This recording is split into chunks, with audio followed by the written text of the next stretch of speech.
Աստվածաշնչյան անունները կարևոր են։ Աստվածաշնչի 5 կտակարանում Աստծո մարդկանց մասին բազմաթիվ պատմություններ կան գրված, որոնք վկայում են Աստծո այդ մարդկանց հետ ունեցած ամենասերտ հարաբերությունների մասին։ Այստեղ բազմաթիվ անուններ ենք հանդիպում, որոնց միջոցով տեղեկություններ ենք ստանում տոհմապետերի, ազգահամարների, թագավորների և քահանայական տների մասին։ Բացի վերոնշյալից, անուններ քիչ չեն հիշատակված նաև Նոր Կտակարանում։ Աստվածաշունչ ընթերցողները գուցե չեն էլ նկատում այդ անունների կարևորությունը, սակայն կարծում եմ համամիտ կլինեք իմ այն համոզմունքի հետ,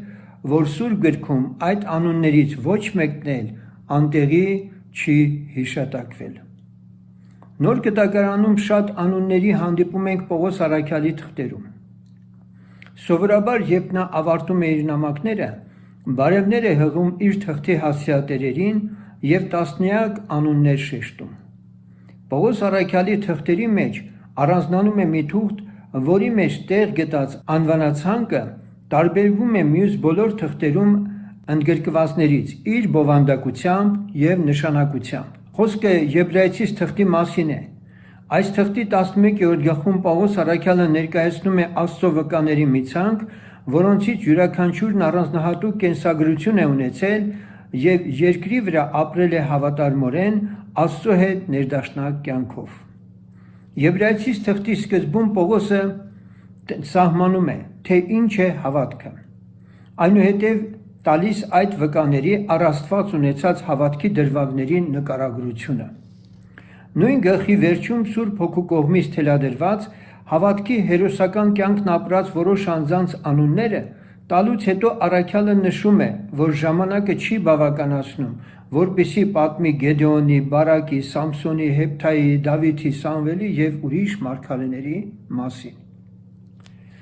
Երբ կարդում ես Եբրայեցիս թղթի 11-րդ գլուխը, ակամայից փորձում ես հասկանալ, թե ինչ սկզբունքով է Սուրբ Հոգին Պողոս առաքյալին շարադրել տվել այդ անունները։ Այս առումով ինձ համար բացահայտել եմ առնվազն երկու պատճառ։ Առաջին, թերևս այս անունները թվարկելու նպատակն այն է, որ այստեղ ցույց տրվի այն, որ հավատքի կյանքով ապրողների շղթան երկրի վրա երբեք էլ չի կտրվել։ Երկրորդ, բոլորի համար գործել է միևնույն հավատքի բանաձևը, հավատքը հուսացած բաների հաստատությունը և չերևեցող բաների ապացույցն է։ Նրանք ունեցել են չերևեցող բաների ապացույց Աստվածանից։ Թերևս ինձ համար առավել համոզիչ է այն, որ այս մարդիկ վկաների բազմության մեջ են հիշատակված, քանի որ իմ խորին համոզմամբ վկա կոչվել են ոչ թե այն բանի համար, որ առնչվել են Աստծո հետ, այլ Աստծո կողմից իրենց տրված հայտնության վկայությունն են ունեցել Հիսուս Քրիստոսի մեռնելու և հարություն առնելու վերաբերյալ։ Եվ առհասարակ պետք է ընդունել, որ մինչ Մովսեսի միջոցով Իսրայելին Մեսիայի գաղափարին բերելը, Աստված մարդկությանը նահապետներից էլ առաջ տվել է Հիսուս Քրիստոսի վերաբերյալ հայտնությունը։ Իհարկե, Աստծո հետ վարվածներից ոչ մեկն էլ նրա առաջ անտեսված չէ, սակայն հավատքի հերոսների ցանկում ինչու չի հիշատակված Մելքիսեդեկի անունը։ Թեև Մելքիսեդեկի անունն այդ ցանկում չկա, առաքյալն ասում է, որ շատ բան ունի ասելու նրա մասին, սակայն շատ չի խոսում, քանի որ իր ունկնդիրները չեն կարող հասկանալ։ Մելքիսեդեկի անձի վերաբերյալ իմ ուսումնասիրություններում նկատեցի, որ շատերի պես ես էլ էի տրվել նրա անձի բացահայտման գայթակղությանը, ուշադրություն չդարձնելով Աստծո կողմից Մելքիսեդեկի մասին տրված հայտնությանը։ Եվ այսպես Աստված այս անձնավորության մասին իր խոսքում շատ բան չի ասում, շատ բան չի մանրամասնում, քանի որ նրա նպատակն այն է, որ մենք տեղեկանանք, թե Աստված ինչ մեթոդներով է մարդուն դեպի իրեն դարձնում։ Այսպիսով առավելապես կարևորվում է ոչ միայն այն անձը, ում միջոցով նա գործում է, այլ այն ծառայությունը, որ հանձնարարված է վերջինիս։ Հենց այս ճանապարհով գնալով է, որ բացահայտել ենք Մելքիսեդեկ անձնավորությանը Աստծո խոսքում, Մի նկատառում ևս Մելքիսեդեկի հետ Աբրահամի հանդիպման փաստը ներկայացնելով Սուրբ գրքում, ինչպես Պողոս առաքյալի մեկնություններից ենք հասկանում, Աստված մեկ ուրիշ նպատակ է ունեցել։ Այն է, Մելքիսեդեկը ավելի մեծ է, քան Աբրահամը։ Նրա ծառայությունն ավելի գերազանց է, քան Ահարոնինը։ Այսինքն, պետք չէ, որ հրեաները այս երկուսով պարծենալու գայթակղությանը տրվեն, որով իրենց ընտրյալ են համարում մինչև այսօր։ Ավելին, հաջորդ իրողությունը, որ Սուրբ Հոգին Պողոսի միջոցով հայտնում է, այն է, որ Հիսուս Քրիստոսը քահանայապետ է, ոչ Ղևիի տոհմից, այլ Հուդայի ցեղից, որից ծերված քահանայության մասին Աստծո խոսքում ոչինչ չի ասված։ Հրեաները հենց այս պատճառով էլ չէին ընդունում Հիսուս Քրիստոսին։ Աբրահամ և Մելքիսեդեկ։ Արդյոք կհաջողվի մեզ բացահայտել Մելքիսեդեկի մասին այն, ինչ գիտեր Պողոս առաքյալը։ Հավանաբար Մելքիսեդեկի անունը եբրայեցիս թղթի անունների ցանկում չլինելու իրենց փաստարկով որոշ ընթերցողներ կպնդեն, թե Մելքիսեդեկը մարդ չէ, այլ երկնքից եկած Հիսուս Քրիստոսն է, անհայր, անմայր, առանց ազգահամարի։ Մելքիսեդեկը ըստ իս մարդ էր և չէր կարող այդ ցանկում լինել մեկ այլ պատճառով, որի մասին դեռ կխոսենք։ Սակայն մինչ այլևայլ տեսակետներին և կարծիքներին անդրադառնալը, կրկին ուշադրություն դարձնենք առաքյալին, ով Եբրայեցից 5:11-ում ասում է, որ շատ բան ունի ասելու։ Եվ բնականաբար նրա ցանկությունն է, որ իր հավատակից եղբայրներն ու քույրերն էլ իմանան այն ամենը։ Հետաքրքիր է, թե առաքյալը որտեղից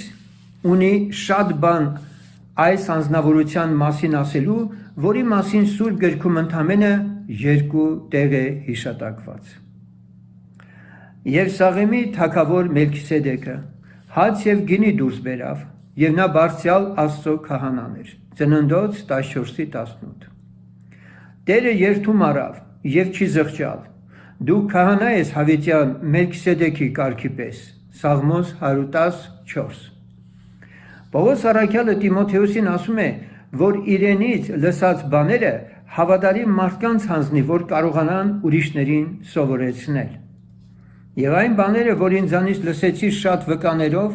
հանձնիր հավատարիմ մարդկանց, որ կարող լինեն ուրիշներին սովորեցնել։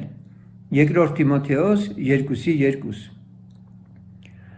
Այդ ինչ բաներ են, որ Պողոս առաքյալը վստահել է Տիմոթեոսին։ Առաքյալն իր մասին ասում է, որ դրանք ունեցել է Աստծո շնորհքից առած։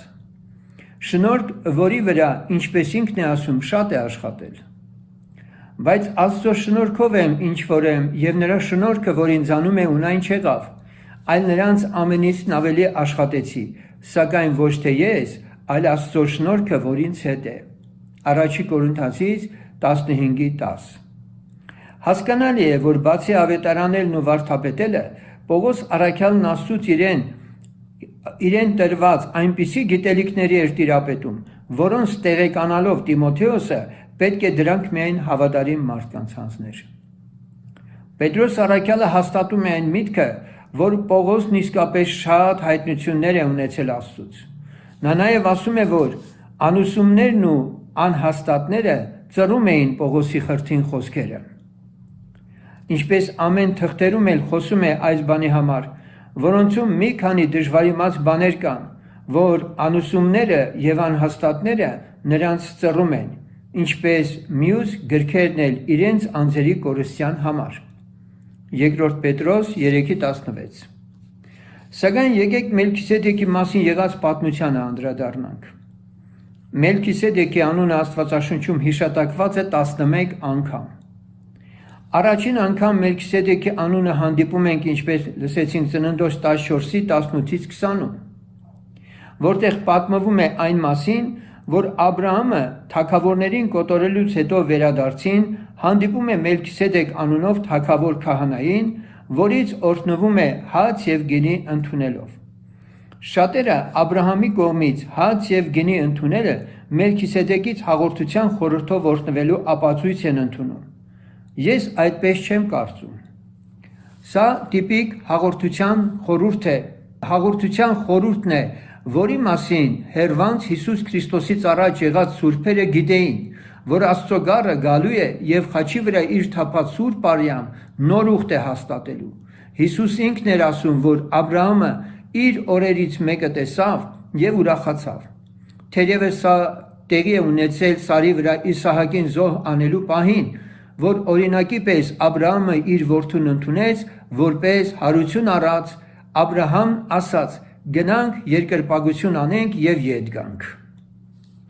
Եվ Աբրահամն ասեց իր ծառաներին. դուք այդ էշի հետ այստեղ մնացեք եւ ես եւ տղան մինչեւ այնտեղ գնանք, երկրպագություն անենք եւ ձեզ մոտ ետ կդառնանք։ Ծննդոց 22:5։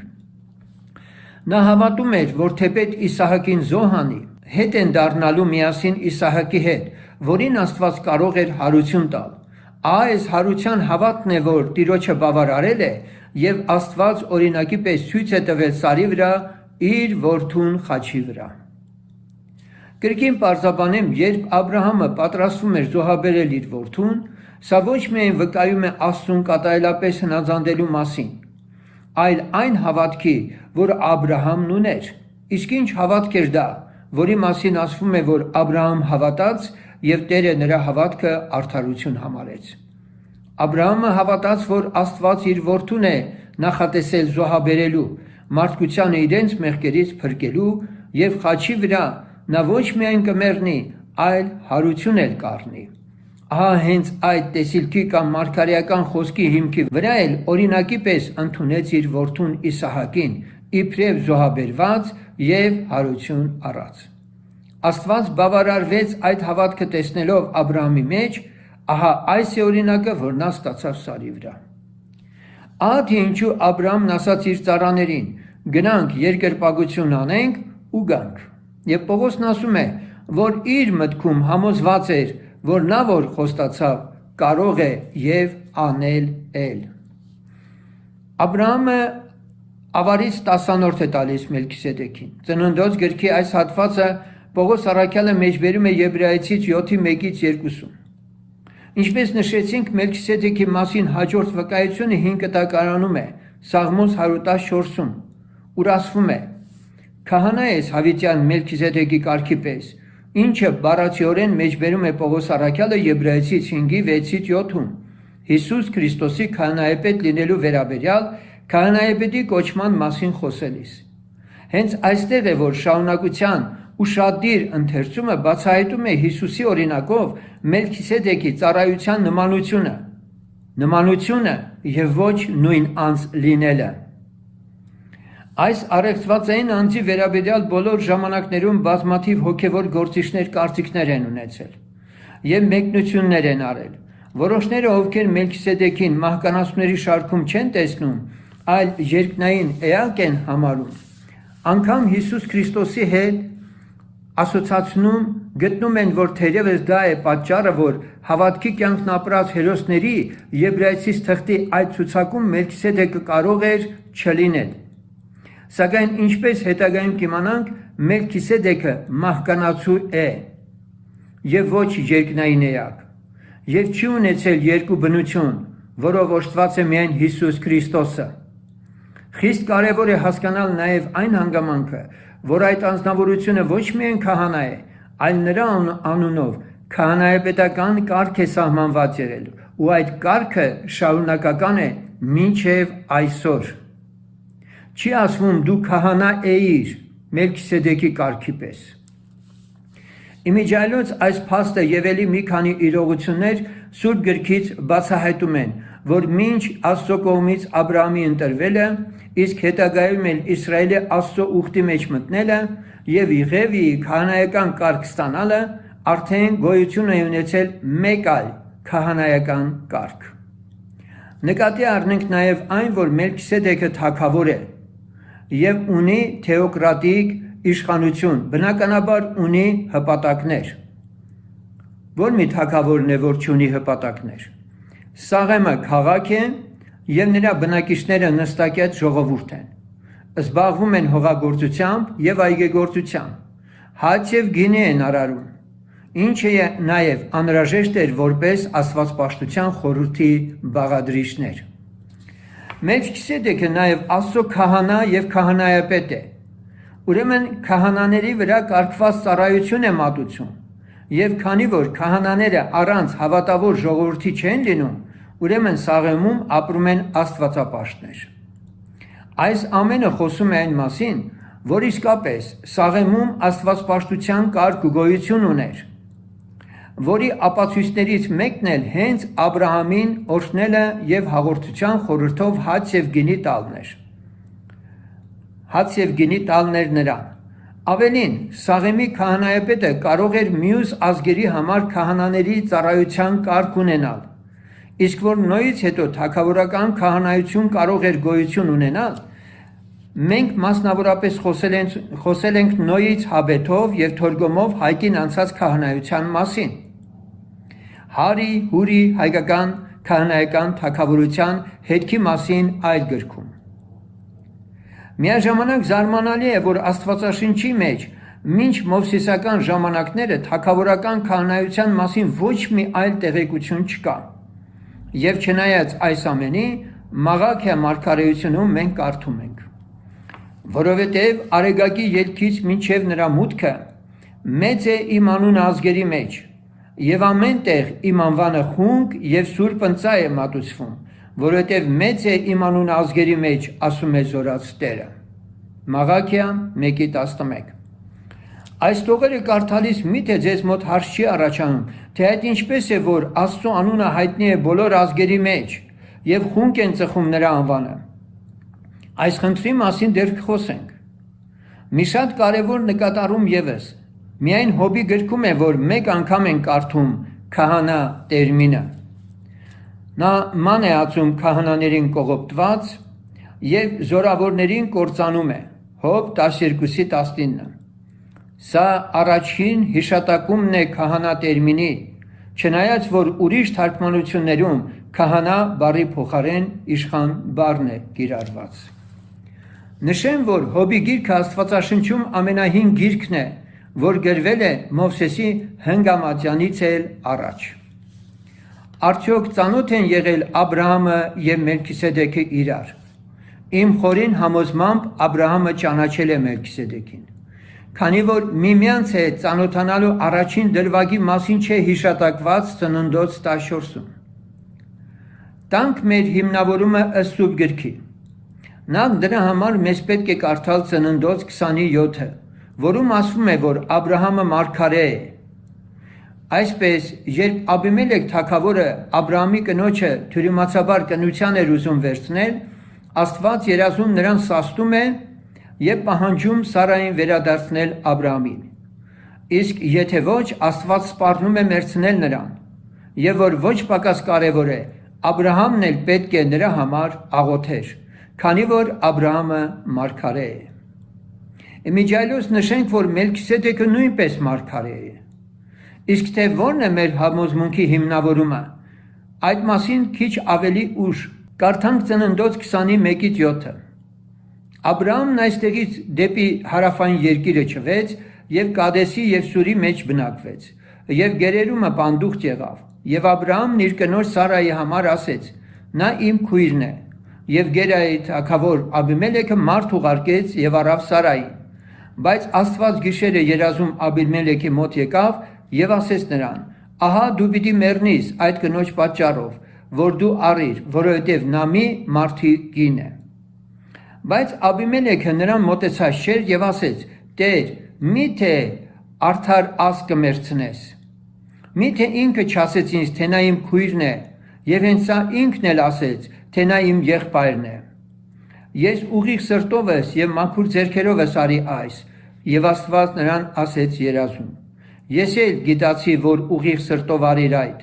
նաեւ ես քեզ ինձ դեմ մեղ գործելուց ետ պահեցի։ Վասն որո քեզ չթողեցի, որ նրան մոտենաս եւ արտկինն իր մարդին ետ դարձրու, որովհետեւ նա մարգարե է եւ քեզ համար թող աղոթ կանե, որ ապրիս։ Եվ եթե դու նրան ետ չտաս, իմացիր, որ անպատճառ կմեռնիս դու եւ ամեն ինչ որ ունիս։ Ավելորդ չի լինի նշել այստեղ այն, որ Աբիմելեքը երազում հենց Աստծո հետ է խոսում, որին բնականաբար ծանոթ է։ Այն, որ Աբրահամ շրջակա ժողովուրդների համար Քանանում պատվավոր անձ է երևում, Սարային թաղելու հետ կապված դրվագում է երևում։ Երբ Աբրահամը գերեզմանի համար ցանկանում է վճարել քետի որդիներին, հիմա հայերին, վերջիններս ասում են, որ ցանկանում են Աբրահամին Սարային թաղելու համար գերեզմանատեղի տալ առանց դրա դիմաց նրանից վճարվելու, քանի որ նրան Աստծո մի իշխան կամ քահանայի կարգավիճակում են տեսնում։ Մեկ անգամ էլ նշենք, որ Հոբի 12:29-ում հիշատակված քահանա բառը այլ թարգմանություններում իշխան բառով է թարգմանված, ինչը հուշում է, որ Աստծո իշխան տերմինը հենց քահանա իմաստն է արտահայտել, ինչն էր քետացիների դեպի Աբրահամն ունեցած այսպիսի մեծ հարգանքի շարժառիթը։ Թերևս այն, որ նրանք գիտեին Աբրահամի ով եւ որտեղից լինելը։ Աբրահամը Խարանից է եկել, որը Միտանի հայկական թագավորության պաշտամունքային գլխավոր քաղաքն էր։ Այստեղից ողջ առաջավոր Ասիայում եւ դրա սահմաններից էլ դուրս Միտանի քուր մարգաները միաստվածության երկրպագության կանոններն են հաստատել հարևան ժողովուրդների մեջ, որի պարզ արձագանքն է նաեւ Հիքսոսների կամ հույների արշավանքը դեպի Եգիպտոս Քրիստոսից առաջ 17-րդ դարում։ Իմիջայլոս թագավորների հովիվ կոչումը պատահական չէ հիշված արձանագրություններում, որովհետև այն ոչ թե խաշնարածին տրված անուն է, այլ ժողովուրդը հովվելու, այսինքն դեպի Աստված առաջնորդելու, Աստծո ձեռքին ծառա լինելու մասին է վկայում, ինչպես կարդում ենք Կյուրոսի մասին Եսայա մարգարեությունում, որ ասում եմ Կյուրոսին, թե իմ հովիվն ես եւ իմ բոլոր կամքը նա պիտի կատարե, եւ պիտի ասե Երուսաղեմին, թե շինվիր, եւ տաճարին, թե հիմնվիր, Եսայի 44:28։ Այսպես է ասում Տերը իր օծյալին Կյուրոսին, որին ես բռնել եմ աջ ձեռքիցը, որ ազգերը իջեցնեմ նրա առաջին եւ թագավորների երանքները թուլացնեմ, որ բանամ նրա առաջին դռների փեղկերը եւ դռները նրա առաջին չկապվին, Եսայի 45:1։ Աբրահամի կենցաղվարությունը հակուկապն էլ դրա մասին են վկայում թերևս։ Իսկ հետացները լինելով հայերի նախնիները, նրանք շատ լավ զանազանում էին, էլ չենք խոսում Աբրահամի աստվածահաճո կյանքի մասին, որ ժողովրդի մեջ իրոք շնորհք էր գտնում։ Ահա թերևս այն փաստակները, որոնց պատճառով քետացիները Աբրահամին Աստծո իշխան էին կոչում։ Քանի որ Աբրահամը մարգարե էր, հենց այնպես հաց եւ գինի չէր ընդունի Մելքիսեդեկից։ Ավելին, իր ավարի 10-րդ բաժինը չէր էլ տա Մելքիսեդեկին։ Հիշենք, որ համաձայն Մովսեսին տրված օրենքի զատիկը կարող էր ուտել միայն Աստծո հետ ուխտի մեջ մտածը։ Այսպիսով Աբրահամը այս ամենով անցած մեկն էր եւ ճանաչում էր Մելքիսեդեկին։ Այն, որ հնուց ի վեր մարգարեները տեղյակ են եղել Տեր Հիսուսի խաչի վրա կատարվելիք փրկագնմանը, դա բացահայտորեն երևում է հենց նույն Եբրայեցիս թղթի 11-րդ գլխի հետևյալ համարից։ Հավատքով Հաբելը Կայինից ավելի լավ պատարագ մատուցրեց Աստծուն, որով վկայություն ընդունեց, թե արդար է, երբ որ Աստված նրա պատարագների վրա վկայություն տվավ, որ նրանով տակավին հիմա էլ խոսում է, թեպետ եւ մեռել է։ Բայց միևնույն հավատքի հոգին ունենալով, ինչպես գրված է, հավատացի եւ նրա համար խոսեցի։ Մենք էլ հավատում ենք եւ սրա համար էլ խոսում ենք։ 2 Կորինթացիս 4:13։ Այսպիսով նույն հավատքի հոգին է եղել նախնիների մեջ։ Մելքիսեդեկի հետ հանդիպելու դրվագից մենք Աբրահամի կյանքի մի շրջադարձի մասին ենք իմանում, այն առումով, որ Աստված նրանով նոր ժողովուրդ է առաջ բերելու։ Եվ Մելքիսեդեկը մարգարե լինելով, կարծես նույնպես այս ամենի մասին տեղյակ լինելով, օրհնում է Աբրահամին։ Կարելի ասել, քանի որ կանխորոշած լինելով Աբրահամով սուրբ սերունդ ունենալ, Աստված իր որդին պետք է աշխարհ ուղարկեր, Մելքիսեդեկին հենց այնպես չէ, որ հանդիպել է տալիս Աբրահամի հետ։ Իսկ որ Մելքիսեդեկը առանց Աստծո հրահանգի չէր կարող օրհնել Աբրահամին, դա ակնհայտ է։ Աբրահամին օրհնելով Մելքիսեդեկի միջոցով Աստված հաստատում է իր կամքը Աբրահամի կյանքում, որի ոչ պակաս ապացույցը հացով եւ գինիով հաղորդ լինելն էր։ Մելքիսեդեկին եւ Հիսուս Քրիստոսին տրվող անունների նմանությունները։ Մելքիսեդեկին եւ Տեր Հիսուսին տրվող անունների մեջ մենք հանդիպում ենք նմանություններ։ Այն, որ ոչ միայն երկուսն էլ քահանա են ու թագավոր, այլ Տեր Հիսուսին տրվող անուններից մեկն էլ հենց խաղաղության իշխան է։ Եվ քանի որ Մելքիսեդեկն էլ խաղաղության թագավոր էր, մարգարեաբար օրհնում է Աբրահամին նրա երանգից ապագայում ծնվող խաղաղության իշխանի խոստմունքի համաձայն։ Համեմատենք Եսայի 9:6-ի հետ, որովհետև մեզ համար մի մանուկ ծնվեցավ, մեզ մի որդի տրվեցավ, եւ իշխանությունը կլինի նրա ուսի վրա, եւ նրա անունը կկոչվի սքանչելի, խորհրդական, հզոր Աստված, հավիտենականության հայր, խաղաղության իշխան։ Ահա հենց սրանով էլ Տեր Հիսուսին տրվող անունը ամենից առաջ նման է Մելքիսեդեկին տրված անվանը, խաղաղության իշխան։ Անունը երկուսին էլ տրված պաշտոնի Տիտղոսի անուն է։ Սուրբ գրքից Մելքիսեդեկի եւ Հիսուս Քրիստոսի նմանության վերաբերյալ եւս մի կարևոր բացահայտում անենք եւ մի փոքր կանգ առնենք դրա վրա։ Ընթերցենք Եբրայեցից 5:7-11 խոսքերը։ Նա որ իր մարմնի օրերումը աղոթք եւ աղաչանք, սաստիկ աղաղակով եւ արտասուքով մատուցանում էր նրան, որ կարող էր ազատել նրան մահից եւ լսվեցավ իր բարեպաշտության համար, թե որդի էր այն չարչարանքներից հնազանդություն սովորեց, եւ երբ որ կատարվեցավ բոլոր իրան հնազանդողների համար հավիտենական փրկության պատճառ եղավ, Աստվածանից անվանվելով քահանայապետ Մելքիսեդեկի կարգի պես։ Անկասկած այստեղ մենք մեր Տեր Հիսուս Քրիստոսի մասին ենք լսում։ Արդյոք Հիսուս Քրիստոսի քահանայապետ կոչում ստանալը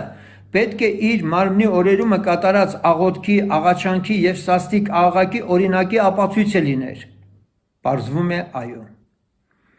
Նրան պետք էր մահվանից ազատվել եւ վերոնշյալ համարներում Գեթսեմանի պարտեզում նրա կատարած աղոթքի նկարագրությունն ենք տեսնում։ Սակայն ինչպես հասկանալ Հիսուս Քրիստոսը մահվանից ազատվեց։ Քրիստոնյաները գիտեն, որ նա պետք է մարդկության մեղքերի համար ոչ թե մահանար, այլ մեռներ, մահանում են թերևս բնական մահով, իսկ մեռնում են սպանվելով։ Այսինքն նրան պետք է սպանեին հենց խաչի վրա, քանի որ հենց այդպես էր հոր կամքը։ Անեծքի տակից մարդկանց դուրս բերելու համար զոհը պետք է այդ անեծքը կրեր իր վրա, ինչպես Աստծո խոսքն էլ ասում է։ Քրիստոս մեզ գնեց օրենքի անեծքիցը մեզ համար անեծք լինելով, ինչպես գրված է, անիծյալ լինի ամեն փայտից կախվածը։ Գաղատացից 3:13։ Եվ քահանայապետերի ու իշխանների, հրեաների ամբոխի պահանջը Պիղատոսից խաչիր դրան Հիսուսի մասին եղած մարգարեության կատարման մասին է վկայում։ Գիտենք, թե մեր Տերը որքան չարչարանք եւ տառապանք կրեց։ Նրան մտրակներով հարվածեցին, ձաղկեցին, այնուհետև երբ խաչն իր ուսին նա դեպի Գողգոթա էր տարվում եւ ճանապարհին գրեթե ուժասպառ էր եղել, նրան Կյուրենացի Սիմոնը օգնեց կրել խաչը։ Հիշենք մեր Տիրոջ խոսքերը, որ ասում էր. հոգին հոժար է, բայց մարմինը տկար։ Նա գնում էր զոհ լինելու, որպես Աստծո գառը եւ որպես արդար եւ սուրբ միակը, ով կարող էր մարդկության մեղքը իր վրա վերցնելով մեզ ազատել մեղքի եւ մահվան կապանքներից։ Այստեղ մի նկատառում անեմ։ Նրանք, ովքեր ասում են Աստված մեռավ խաչի վրա, չարաչար սխալվում են։ Եվ սա հակառակ է Սուրբ գրային վարդապետությանը։ Իհարկե ես չէի ցանկանա ժամանակ վատնել ապացուցելու համար այս բանը, որ Աստված չի մեռել խաչի վրա, այլ Հիսուս մարդը, քանի որ մեր Տեր Հիսուս Քրիստոսը կատարյալ մարդ եւ կատարյալ Աստված է։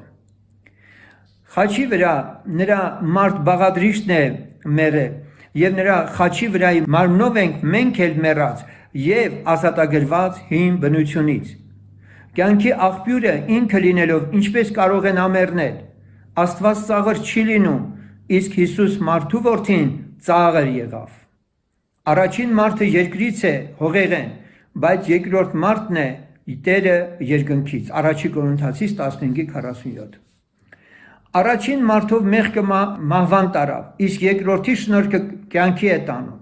Այո, նա կատարյալ մարդ եւ կատարյալ Աստված էր իր էությամբ։ Եվ Աստծո արդարությունը ենթադրում է, որ նա որպես մարդ պետք է հաղթեր սատանային։ Եվ պատահական չէ, որ նա խաչի վրա աղաղակեց. Իմ Աստված, ինչու ինձ թողեցիր։ Որն էր Հիսուս Քրիստոսի խաչի ճամփան այսքան երկար նկարագրելու նպատակը։ Այն, որ բարից բուն իմաստով Գեթսեմանում սատանան ուզում էր սպանել Հիսուսին։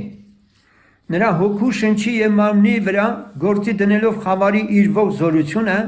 նա փորձում էր Հիսուսին ետ կանգնեցնել հորը հնազանդելուց, որպեսզի նա իր զորությունը ցույց տար և խաչի մահով չմեռներ։ Անգամ խաչի ճիշտն էր, Գեթսեմանում պայքարն այնքան սաստիկ էր,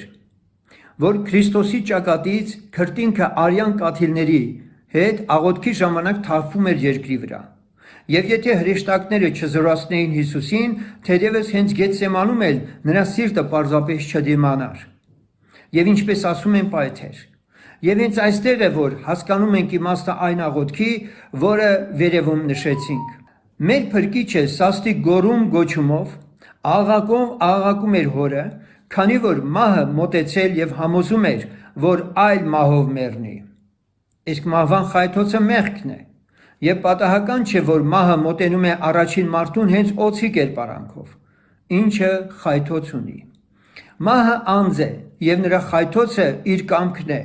որին էլ ուզում էր սատանան ենթարկել տալ նրան։ Մահվան անձ լինելը բացահայտվում է Ծննդոց և Հայտնության գրքերում։ Բայց բարիի և չարի գիտության ծառից մի օտիր,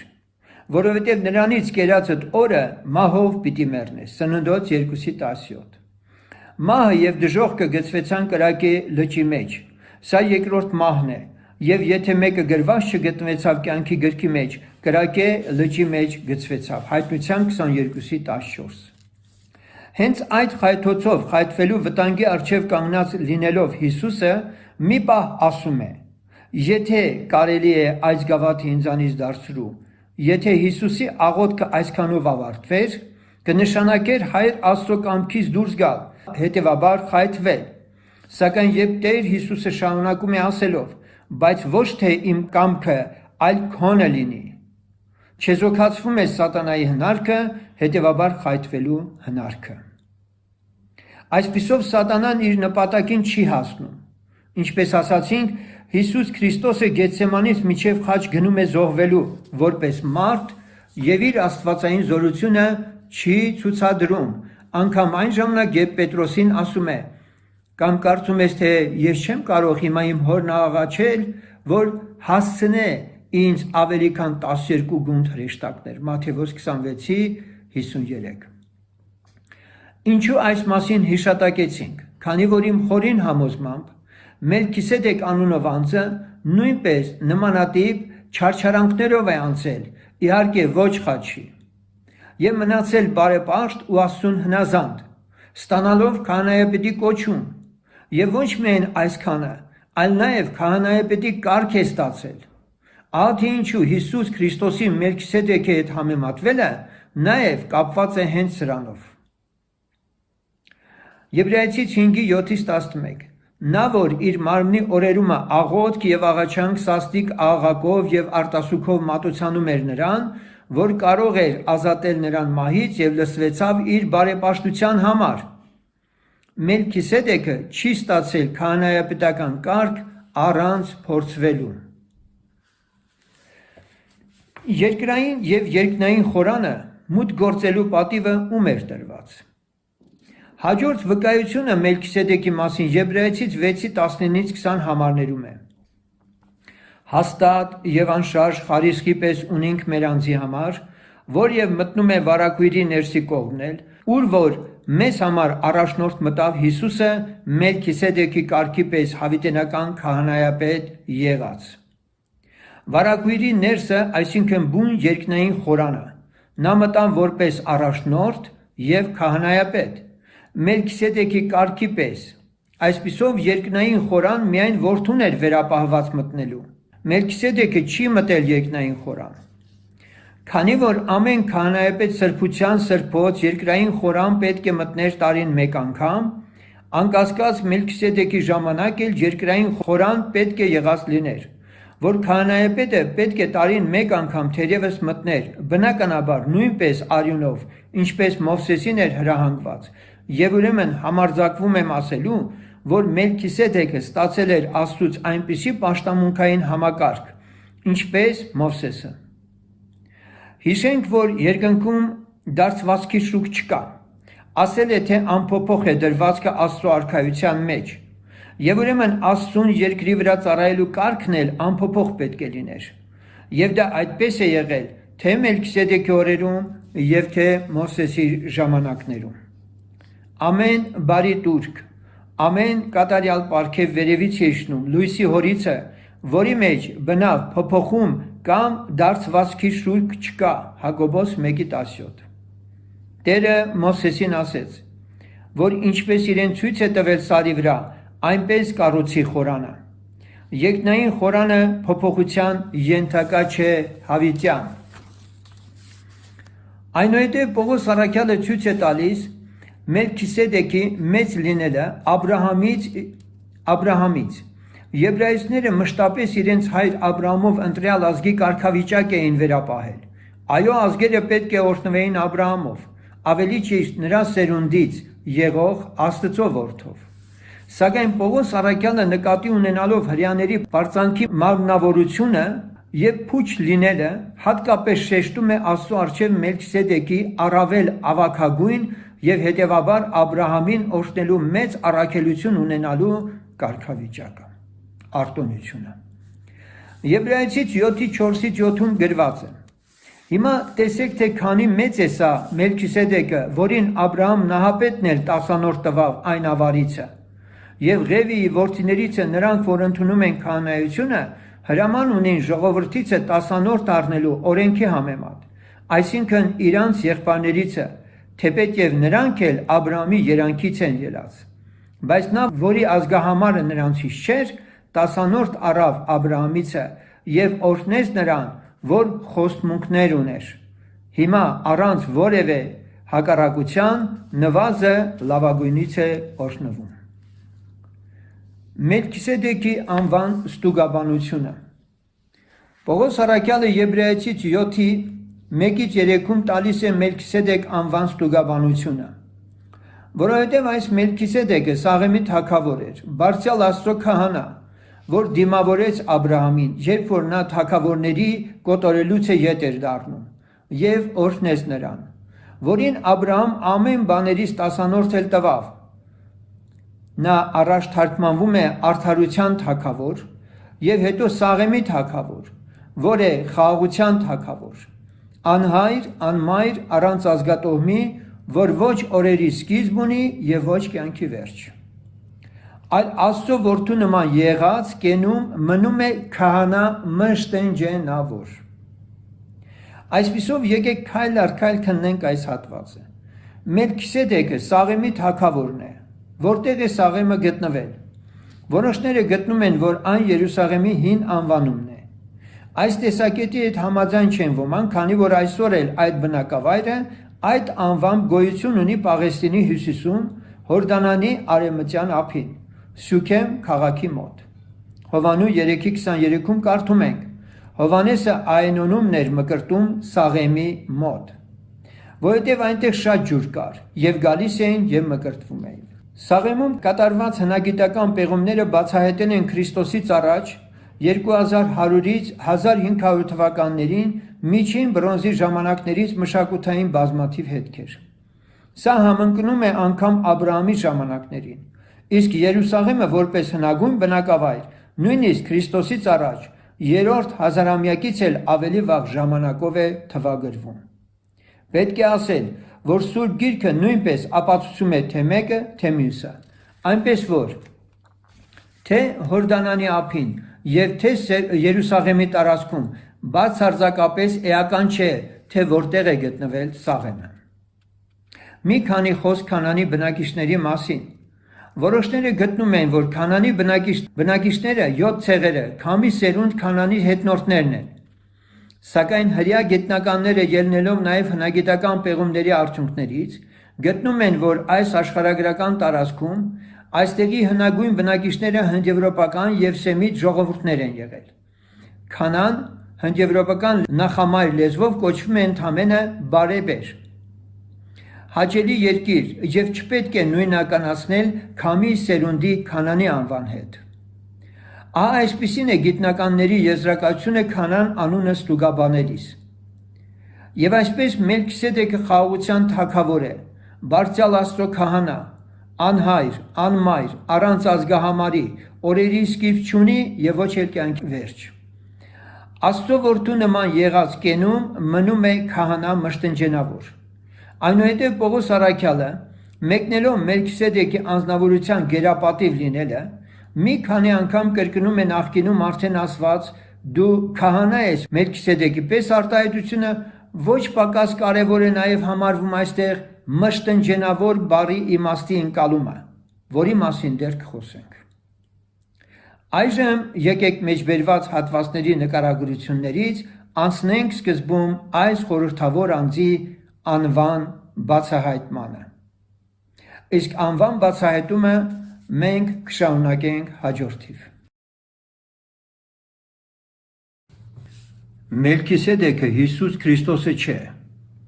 Հենց այն, որ Հիսուս Քրիստոսը Մելքիսեդեկի նման է, հուշում է, որ նա նույն անձը չի կարող լինել։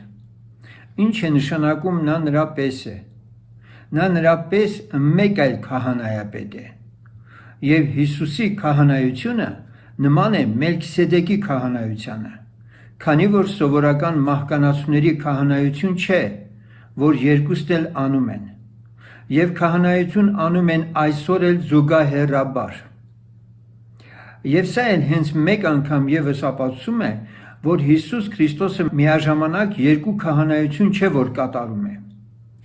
Եվ ինքը չի կարող մեկ այլ անունով ինքն իրեն նման լինել։ Մելքիսեդեկի կարգը այսօր էլ շարունակվում է։ Եթե Մելքիսեդեկը Հիսուս Քրիստոսն է, եւ Մելքիսեդեկի քահանայությունն էլ այսօր շարունակվում է, ապա ստացվում է, որ Հիսուսը երկու քահանայությունն էլ համատեղում է, ինչը անտրամաբանական է։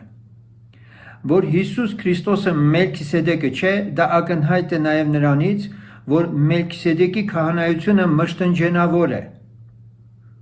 Մինչդեռ Հիսուս Քրիստոսի քահանայությունը հավիտենական։ Մշտնջենավորությունը եւ հավիտենությունը նույն բաները չեն։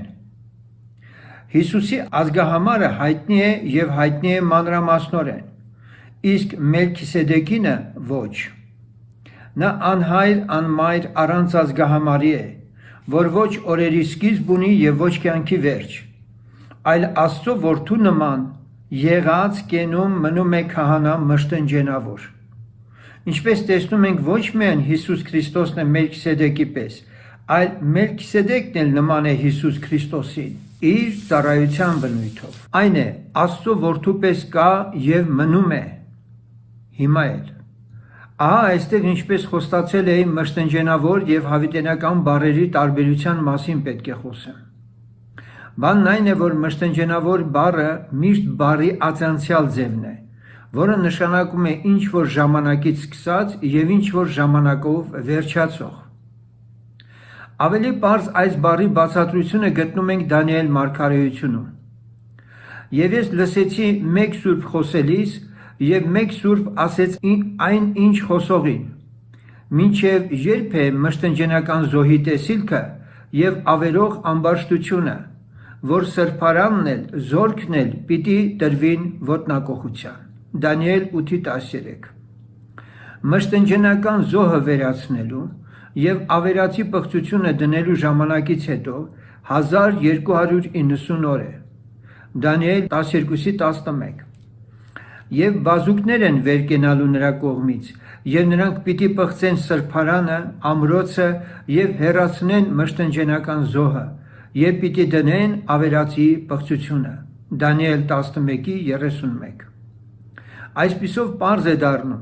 որ մշտնջենական բառը ըստ օրենքի կիրառվում է ողջակեց բառի հետ միասին, որի իմաստն է շարունակական կամ մինչև, քանի որ տաճարում կամ խորանում մշտապես հաջորդաբար ողջակեց անելուն է վերաբերում։ Այս բառը եբրայեցիս թղթում Մելքիսեդեկի անվան հետ կապված նույնպես արտահայտում է նույն իմաստը, այսինքն Մելքիսեդեկի քահանայությունը մշտնջենավոր է, հավիտենական չէ, վախճան ունի, եւ ինչ որ պահի այն կդադարի։ Դրա մասին էլ դեռ ասելիք ունենք։ Այն, որ Տեր Հիսուսը իր ծննդից առաջ տարբեր կերպերով կարող էր հայտնվել եւ հայտնվել է մարդկությանը, դրա մասին իմանում ենք Սուրբ Գրքից։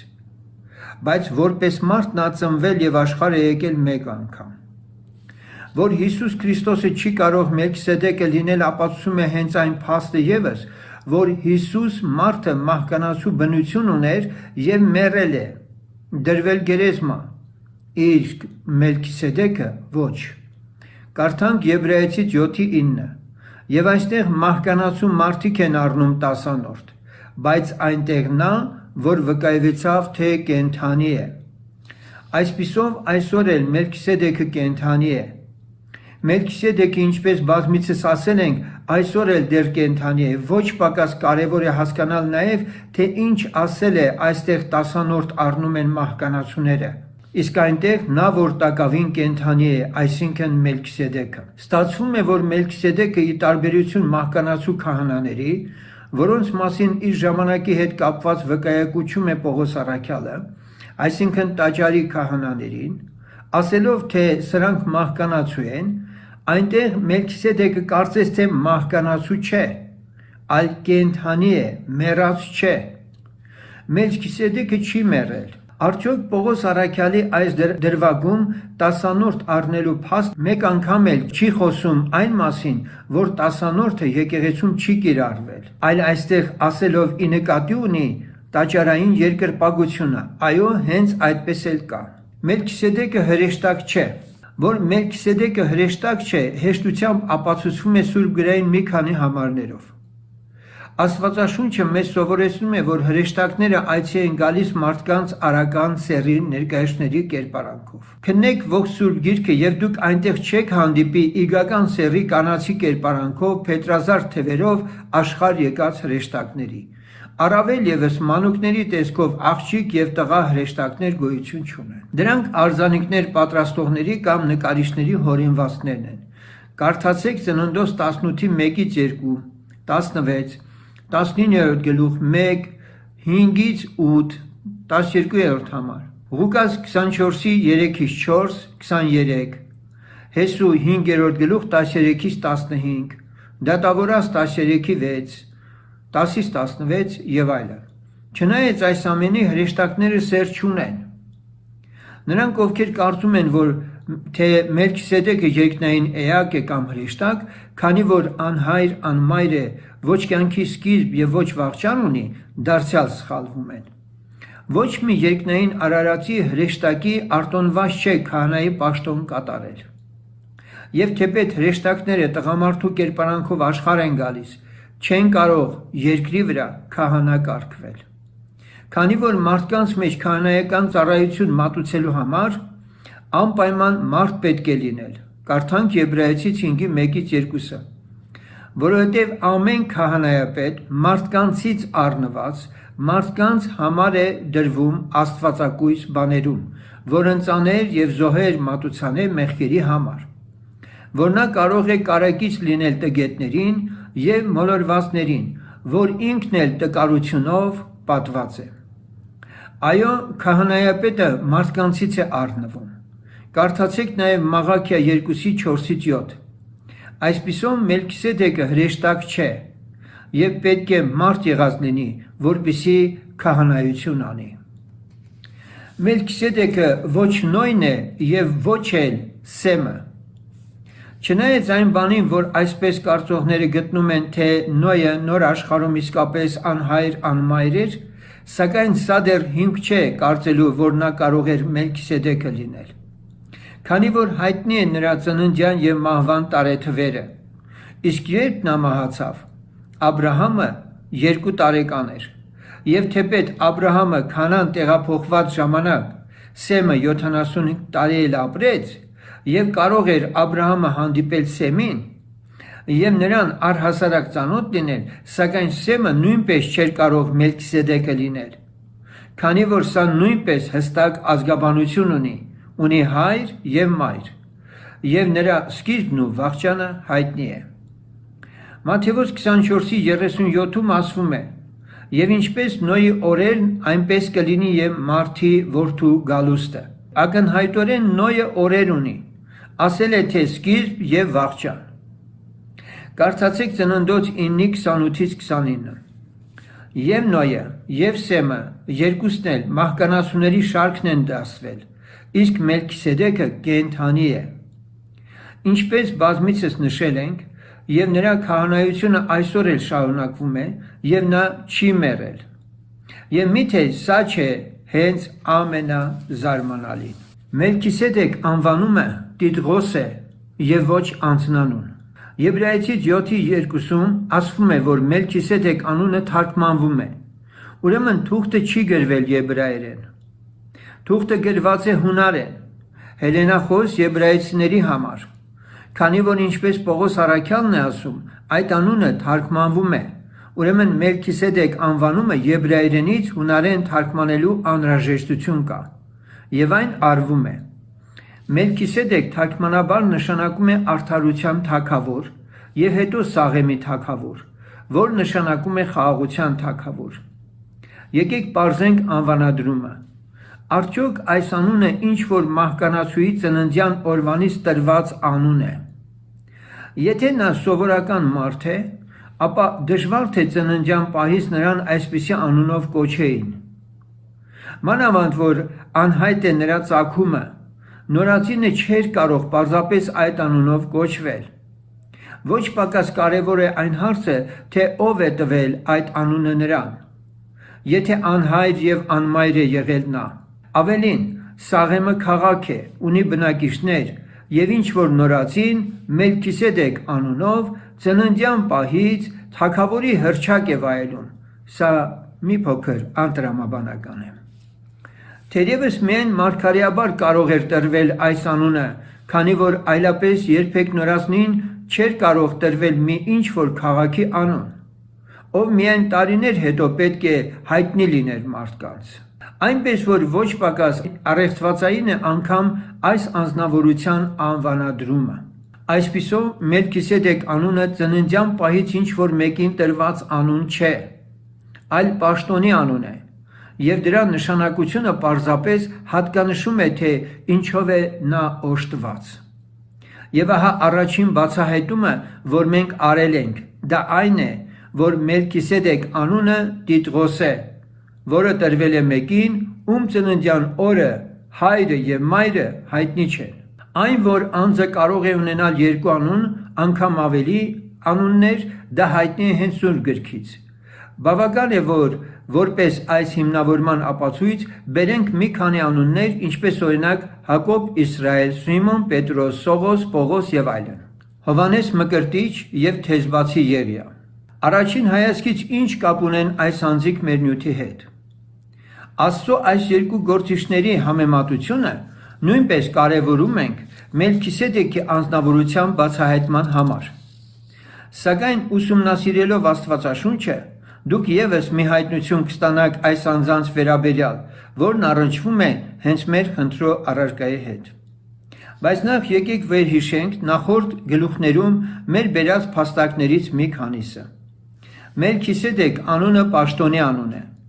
Զաքարյան իր որդու անունը անձամբ Աստծուց ստացավ, թե ինչ անունով պետք էր նրան կոչել նրա ծննդյան պահից։ Այն է Հովանես։ Սակայն Զաքարիայի որդուն ասում էին նաև Հովանես Մկրտիչ։ Մկրտիչ անվանումը մկրտություն կատարելու պաշտոնի անունն էր, եւ այս անունը չի տրվել նրան ծննդյան պահից։ Ահա հենց այսպես էլ Աբրահամին հանդիպած անձը ունեցել է անուն, սակայն Սուրբ գրքում այդ անունը հայտնի չէ։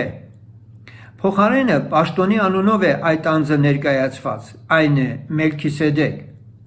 Եթե նրա անունը հայտնի գրված լիներ, ապա սկզբում նրա անունը կկարդայինք, այնուհետև այդ անվան կցված պաշտոնի անունը Մելքիսեդեկ։ Սրա մասին մենք խոսել ենք, նշելով, որ Հիսուս Քրիստոսը իր աշակերտներին հաճախ կրկնակի անունով էր դիմում, որի երկրորդ հատվածը ինքն էր տվել։ Ավելորդ չի լինի նաև մի կարևոր հանգամանք ևս նշել։ Տերը Հովանես Մկրտչի մասին է ասում հետևյալ խոսքերը. Եթե կամենում եք իմանալ, նա Եղիան էր, որ պիտի գար, եւ եկավ էլ, եւ ինչ ուզեցիք, արեցիք նրան։ Շատերին շփոթեցնում է Հիսուսի ասածը Հովհաննեսի մասին եւ կարծում են, թե այո, հենց Եղիան ինքն է, որ նոր կտակարանյան ժամանակներում հայտնվել է Հովհաննես անունով։ Քրիստոնյաներից շատերը այստեղ ծուղակն են ընկնում եւ տրվում արևելյան կրոնների մեջ գոյություն ունեցող սուտ ռեինկարնացիայի վարդապետությանը, ըստ որի մարդու մահվանից հետո գոյություն ունի վերամարմնավորման հնարավորություն եւ մարդը կարող է ծնվել մեկ այլ մարմնում։ Այսինքն մեռնելուց հետո մարդը կարող է ուրիշ մարդու մարմնով հայտնվել, իբրև թե մարդը կարող է նորից ծնվել, աշխարհ գալ մեկ այլ անունով։ Սա իհարկե անհետեցություն է։ Աստծո խոսքն ասում է, որ յուրաքանչյուր մարդ մահվանից հետո պետք է դատվի, եւ սահմանված է յուրաքանչյուր մահկանացուի համար մահ եւ դատաստան։ Միջանկյալ կարգավիճակ մարդկությունը չունի, սակայն խոսելով Եղիայի մասին նշենք, որ այո, Մաղաքիա մարգարեության վերջին տողերում կարդում ենք, որ կար այդպիսի խոստմունք Աստծո կողմից իր ժողովրդին տրված, որ Եղիան պիտի գա։ Մինչ Եղիայի կրկին աշխարհ գալու մասին խոսելը, որը իհարկե հաստատուն խոստմունք է Քրիստոսի կողմից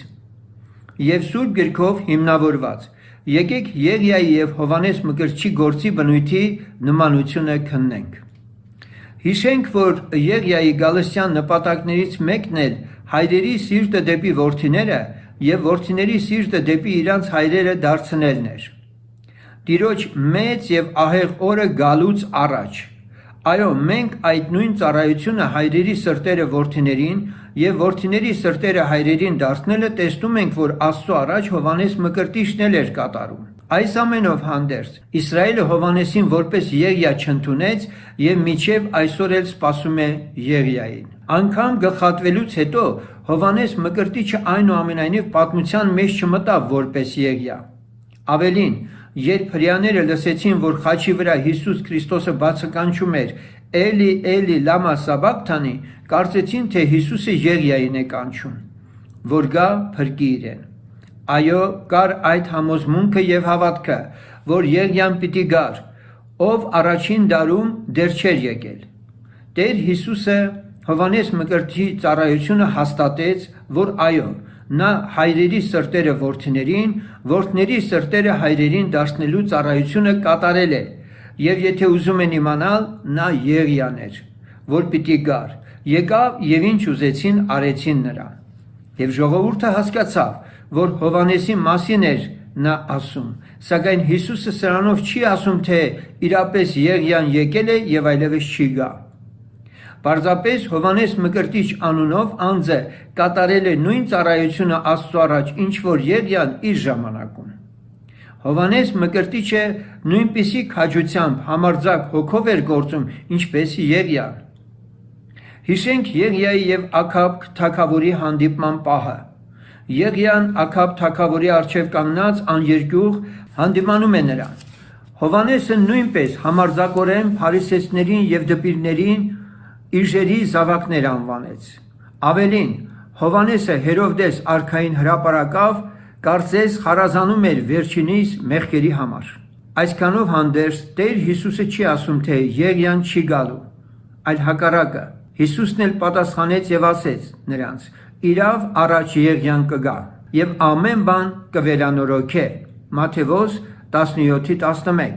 Ուրեմն Եղիան դեռ պիտի գա։ Հոբ 33-րդ գլուխ։ Սակայն եկեք մի փոքր ամփոփենք մեր կողմից արդեն նախկինում ասվածը։ Մելքիսեդեկի անձի բացահայտման ուսումնասիրության ընթացքում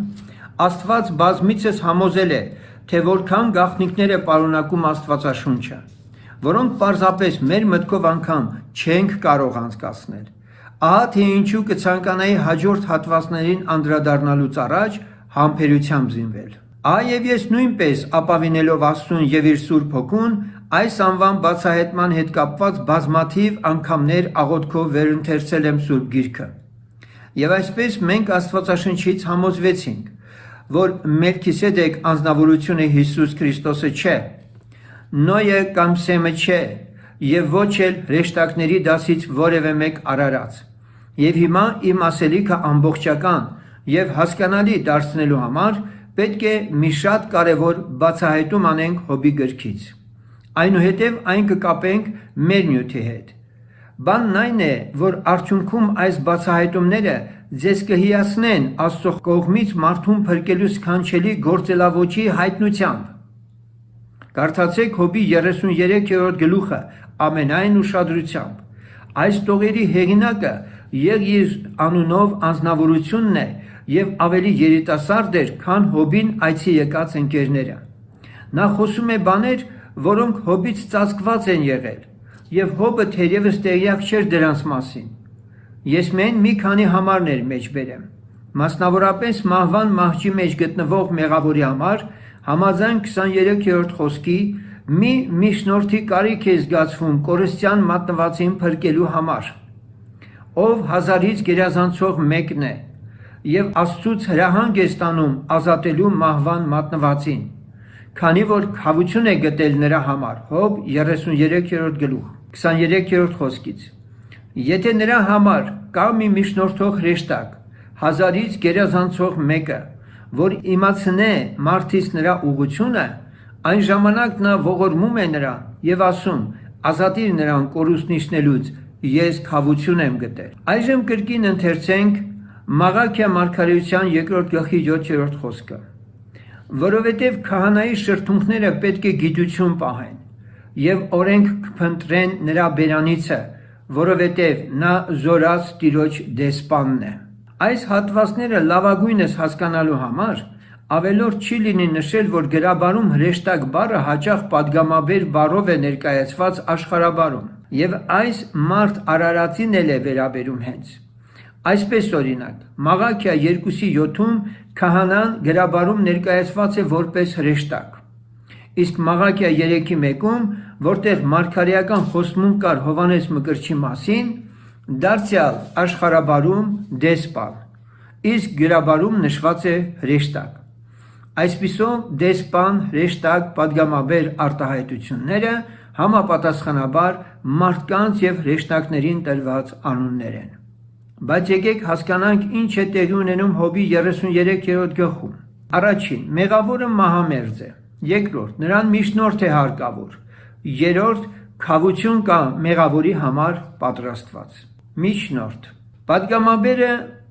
քահանայական ծառայություն անողն է։ Քավություն առանց արյան չի լինում, մեղքի զոհի անհրաժեշտություն կա, սակայն մահամերձը չի կարող զոհանել։ Այս դեպքում արդեն նրան միջնորդի վկայությամբ տրվում է աշխարհի սկզբից առաջ մորթված գառան արյամբ լինող մեղքերի թողություն ստանալու հավատք։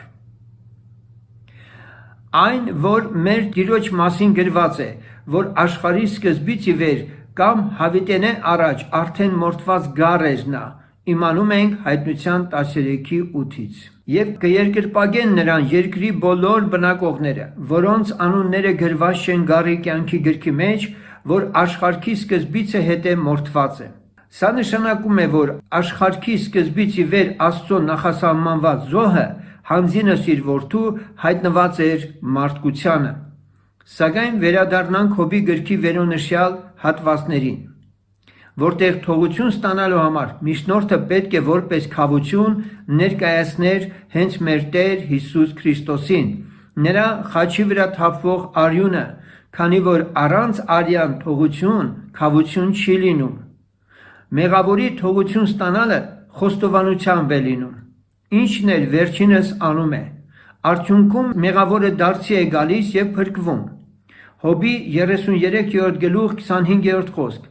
Այն ժամանակ նրա մարմինը փափուկ կլինի երեխայի մարմնից, նա ետ կդառնա իր մանկության օրերին, Աստծուն կաղոթե և նա նրան կընդունե, և նա կտեսնե նրա երեսը ուրախությամբ, և այսպես նա ետ է տալիս մարդից նրա արդարությունը։ Նա նայում է մարդկանց վրա, և եթե նա ասե մեղք գործեցի, ուղիղ ծռեցի, և նա ինձ հատուցում չարավ, նա ազատել է իմ հոգին կորուսնիչնելուց և իմ կյանքը լույսով կզվարճանա։ Ահա այս ամենը Աստված անում է մարդիս հետ 2 և 3 անգամ, որ նրա հոգին ետ դարձնե կորստից կյանքի լույսովը լույսի մեջ։ Ինչու այս պատմությունը մեջբերեցինք։ Այո, մեղավորին փրկելու համար միջնորդ է հարկավոր, որ այցի գա եւ քավություն կատարի։ Քավություն գտնել դա նշանակում է փրկագնել, վճարել փրկության համար։ Իսկ քավության գինը արյունն է, գիտենք։ Միջնորդը խաչյալ Հիսուս Քրիստոսի մասին է վկայում եւ մեղավորը խոստովանությամբ ընդունում է հավիտենե առաջ մորթված գառնուկին հավատքով, այս միջնորդը նման ծառայություն կարող է կատարել, եթե քահանա է։ Այս միջնորդը մի առանձնահատուկ խորհրդավոր անձ է, ով մահվան ճիրաներում գտնվողին այցի գալու հրահանգ ունի Աստծուց օգնելու նրան, որպեսզի կորուստը չիջնի։ Նա միջնորդող դեսպան է, Աստծո պատգամաբեր է, այսպիսի ծառայություն հրեշտակը չի կարող անել։ Նման ծառայություն տրված էր անելու քահանաներին, իսկ տվյալ պարագայում 1000-ից մեկը, Մաղաքիա 3:1-ը ասում է. «Ահա ես ուղարկում եմ իմ դեսպանը, որ ճանապարհ պատրաստի իմ առաջին, եւ հանկարծակի է գալու իր տաճարի մոտ այն Տերը, որին դուք որոնում եք, եւ ուխտի հրեշտակը, որին դուք հավանում եք։ Ահա նա գալիս է, ասում է զորաստերը, գրաբարում, ահա ես կառաքեմ կամ ես առաքեմ ըստ հրեշտակն իմ»։ Հասկանում ենք, որ մարգարեության այս հատվածը Հովհաննես Մկրտչի մասին է։ Հաջորդ հատվածում ուխտի հրեշտակը Տեր Հիսուս Քրիստոսն է։ Սակայն երկու դեպքում էլ ոչ թե հրեշտակ պետք է հասկանալ երկնային էակ, այլ պետք է հասկանալ դեսպան, պատգամաբեր իմաստով։ Այն, որ Տեր Հիսուսը նոր ուխտի պատգամաբեր էր որպես մարդ եւ այդ պատգամը իրագործող Աստված, ըստ էության անառարկելի է։ Ով է Մելքիսեդեկը։ Քանի որ Մելքիսեդեկի անվան, կյանքի եւ գործունեության վերաբերյալ արդեն ունենք գաղափար, վերջապես պետք է պատասխանենք այն հարցին, թե ով է Աստվածաշնչում հիշատակված այն անձը, որ կոչվել է Մելքիսեդեկ, կարողանալով բավարարել բոլոր այն չափորոշիչներին, որոնց մասին արդեն խոսել ենք։ Մելքիսեդեկը Ենովքն է։ Հերթականությամբ հիմնավորենք մեր ասածը։ Մելքիսեդեկը հավատքի հերոսների ցանկում չէր կարող հիշատակվել պաշտոնի անունով, այլ հենց բուն իր իսկ անունով է տեղ գտել մի զորավոր եւ կարևոր փաստարկով։ Եկեք կարդանք այդ հատվածը Եբրայեցիս 11:5-ում։ Հավատքով Ենովքը փոխվեցավ, որ մահ չտեսնե, եւ չէր գտնվում, որովհետեւ Աստված փոխեց նրան, որ իրան փոխվելուց առաջ վկայվեցավ, որ հաճելի էր Աստծուն։ Բայց առանց հավատքի անկարելի է հաճո լինել, որովհետև Աստծուն մոտեցողը պետք է հավատա, թե նա կա եւ թե իրան խնդրողներին վարձահատույց կլինի։ Ենովքը երրորդն էր քահանայական պարտականություն կատարողներից, որոնց անունները Ադամից սկսած պատահականորեն չի ընտրված Սուրբ Հոգու կողմից։ Նա երկինք փոխվեցավ եւ փոխվելու նպատակը մահ չտեսնելն էր։ Փոխվել նշանակում է այլ մարմին, երկնային մարմին ստանալ, երկնքում լինելու համար։ Ենովքը չի մահացել եւ մահացածների ցուցակում չէ, թեպետ մահկանացու էր։ Փոխվելուց առաջ Աստված Ենովքին ասում է, որ նա հաճելի է իրեն։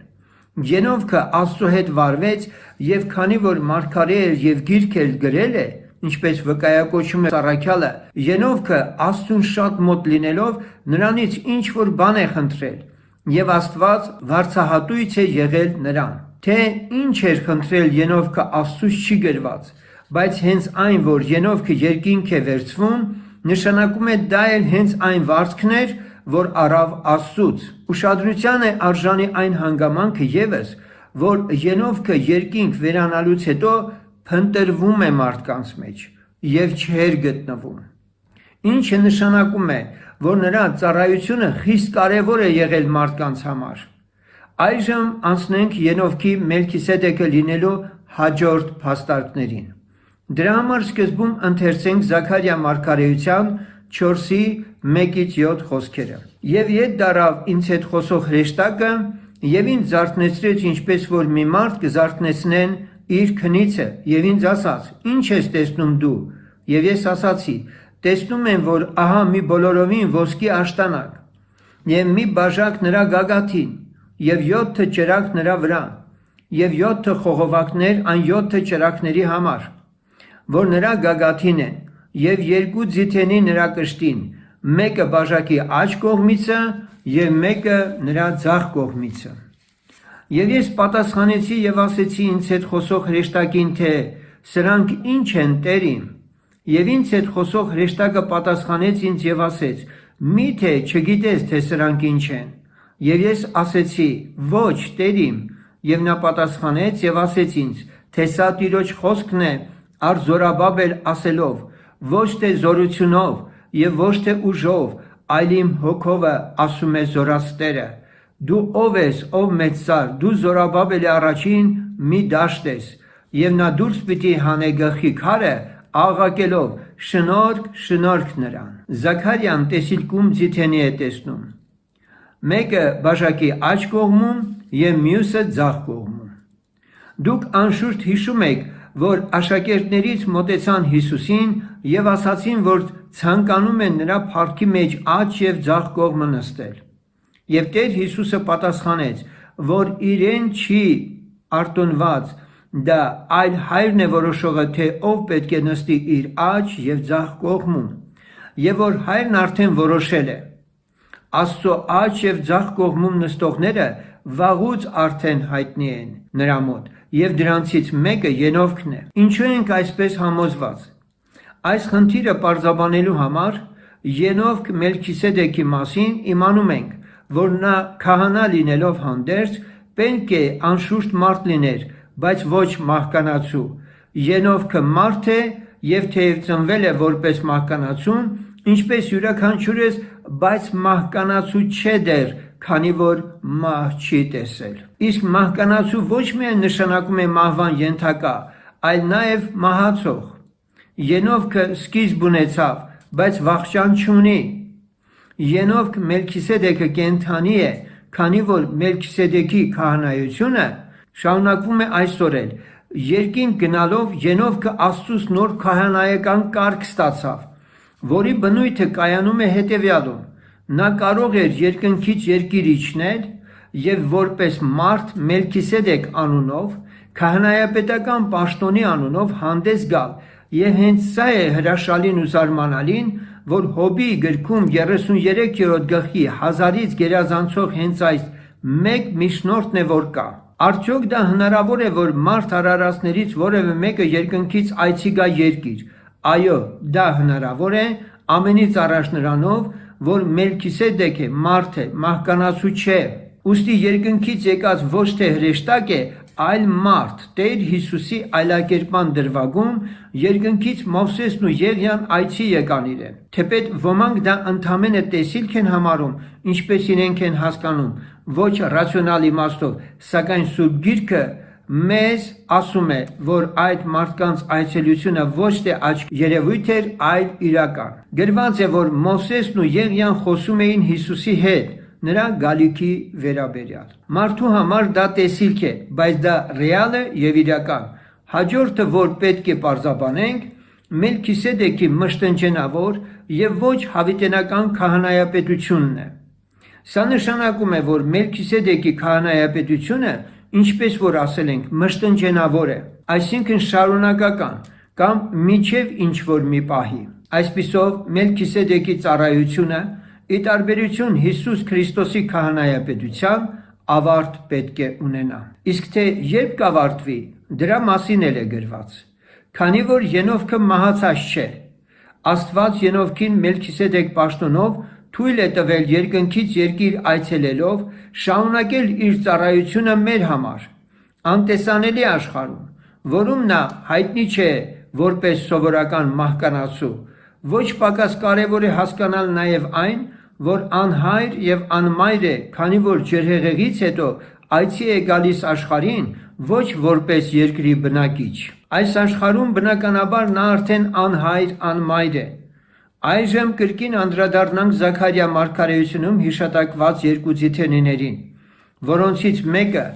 ինչպես ասացինք, Ենովքն է։ Իսկ ով է մյուսը։ Նախ փորձենք հասկանալ, թե որն է տեսիլքի նպատակը, որն Աստված ցույց տվեց Զաքարիային։ Սա Տիրոջ խոսքն է առ Զորաբաբել ասելով. ոչ թե զորությունով և ոչ թե ուժով, այլ իմ հոգովը, ասում է զորաց Տերը։ Այո, իմ հոգովը, ասում է Տերը, Աստծո նպատակն այն է, որ մարդ հասկանա հետևյալը. եթե որևէ մեկը ուզում է Աստծո գործ անել, հնարավոր է միայն բացառապես Աստծո հոգով։ Եվ այս բանը ցայտուն կերպով երևում է հին ուխտի նշանավոր դեմքերից մեկի կյանքում։ Երկու ձիթենիներից մյուսը Եղիան է։ Հիշենք, որ Մաղաքիա մարգարեության վերջին հատվածում Եղիայի մասին եղած մարգարեությունն այն մասին, որ նա պիտի գա, դեռ չի կատարվել։ Եվ կատարվելու է։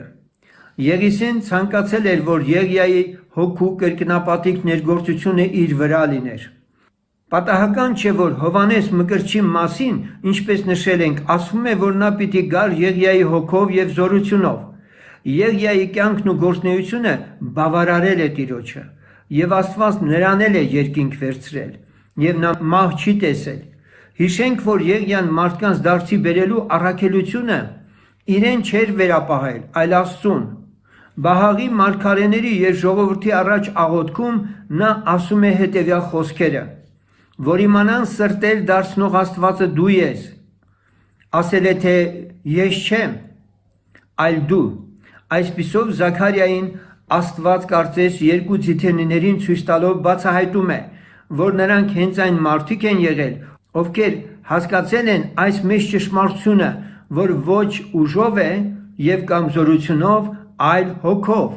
եւ պետք է օրինակ վերցնել նրանցից։ Այո, Եղիան Զորաբաբելի սխալը թույլ չտվեց։ Զորաբաբելը կարծում էր կատարվել են Երեմիա մարգարեի խոսքերը, 70 տարին լրացել է, պետք է զինվել, ապստամբել ու ազատագրվել Բաբելոնի գերությունից։ Աստված կասեցնում է Զորաբաբելին եւ ասում, որ դա պետք է արվի իր հոգով։ Ուստի Զորաբաբելը Աստծո հոգուն հնազանդելու եւ նրա ներգործության կարիքն ունի։ Եղիան կրկնում եմ, այս սկզբունքը շատ լավ գիտեր։ Օ, երանի թե մենք էլ սա լավ հասկացած լինենք։ Ահա թե ինչու էր Աստված Ենովքին եւ Եղիային ընտրել որպես երկու ձիթենիներ իր աջ եւ ձախ կողմում։ Այժմ, քանի որ ասացինք Մելքիսեդեկի ծառայությունը երկրի վրա պետք է ավարտվի, նա ի վերջո մահկանացու է եւ Աստծո դրված կարգն անխափան է, գիտենք, որ ամեն մարդ պետք է մահանա, այնուհետև Աստծո առջև կանգնի, քննենք նրա մահվան հետ կապված կամ նրա ծառայության ավարտի հետ կապված խնդիրը։ Դրա համար մեզ պետք է կարդալ Հայտնության գրքի 11:3-13 խոսքերը։ Եվ իմ երկու վկաներին կտամ, եւ 1260 օր կմարգարյանան քուրցակած։ Սրանք են այն երկու ձիթենիները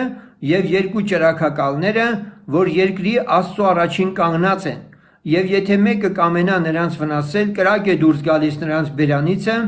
եւ լափում է նրանց թշնամիներին,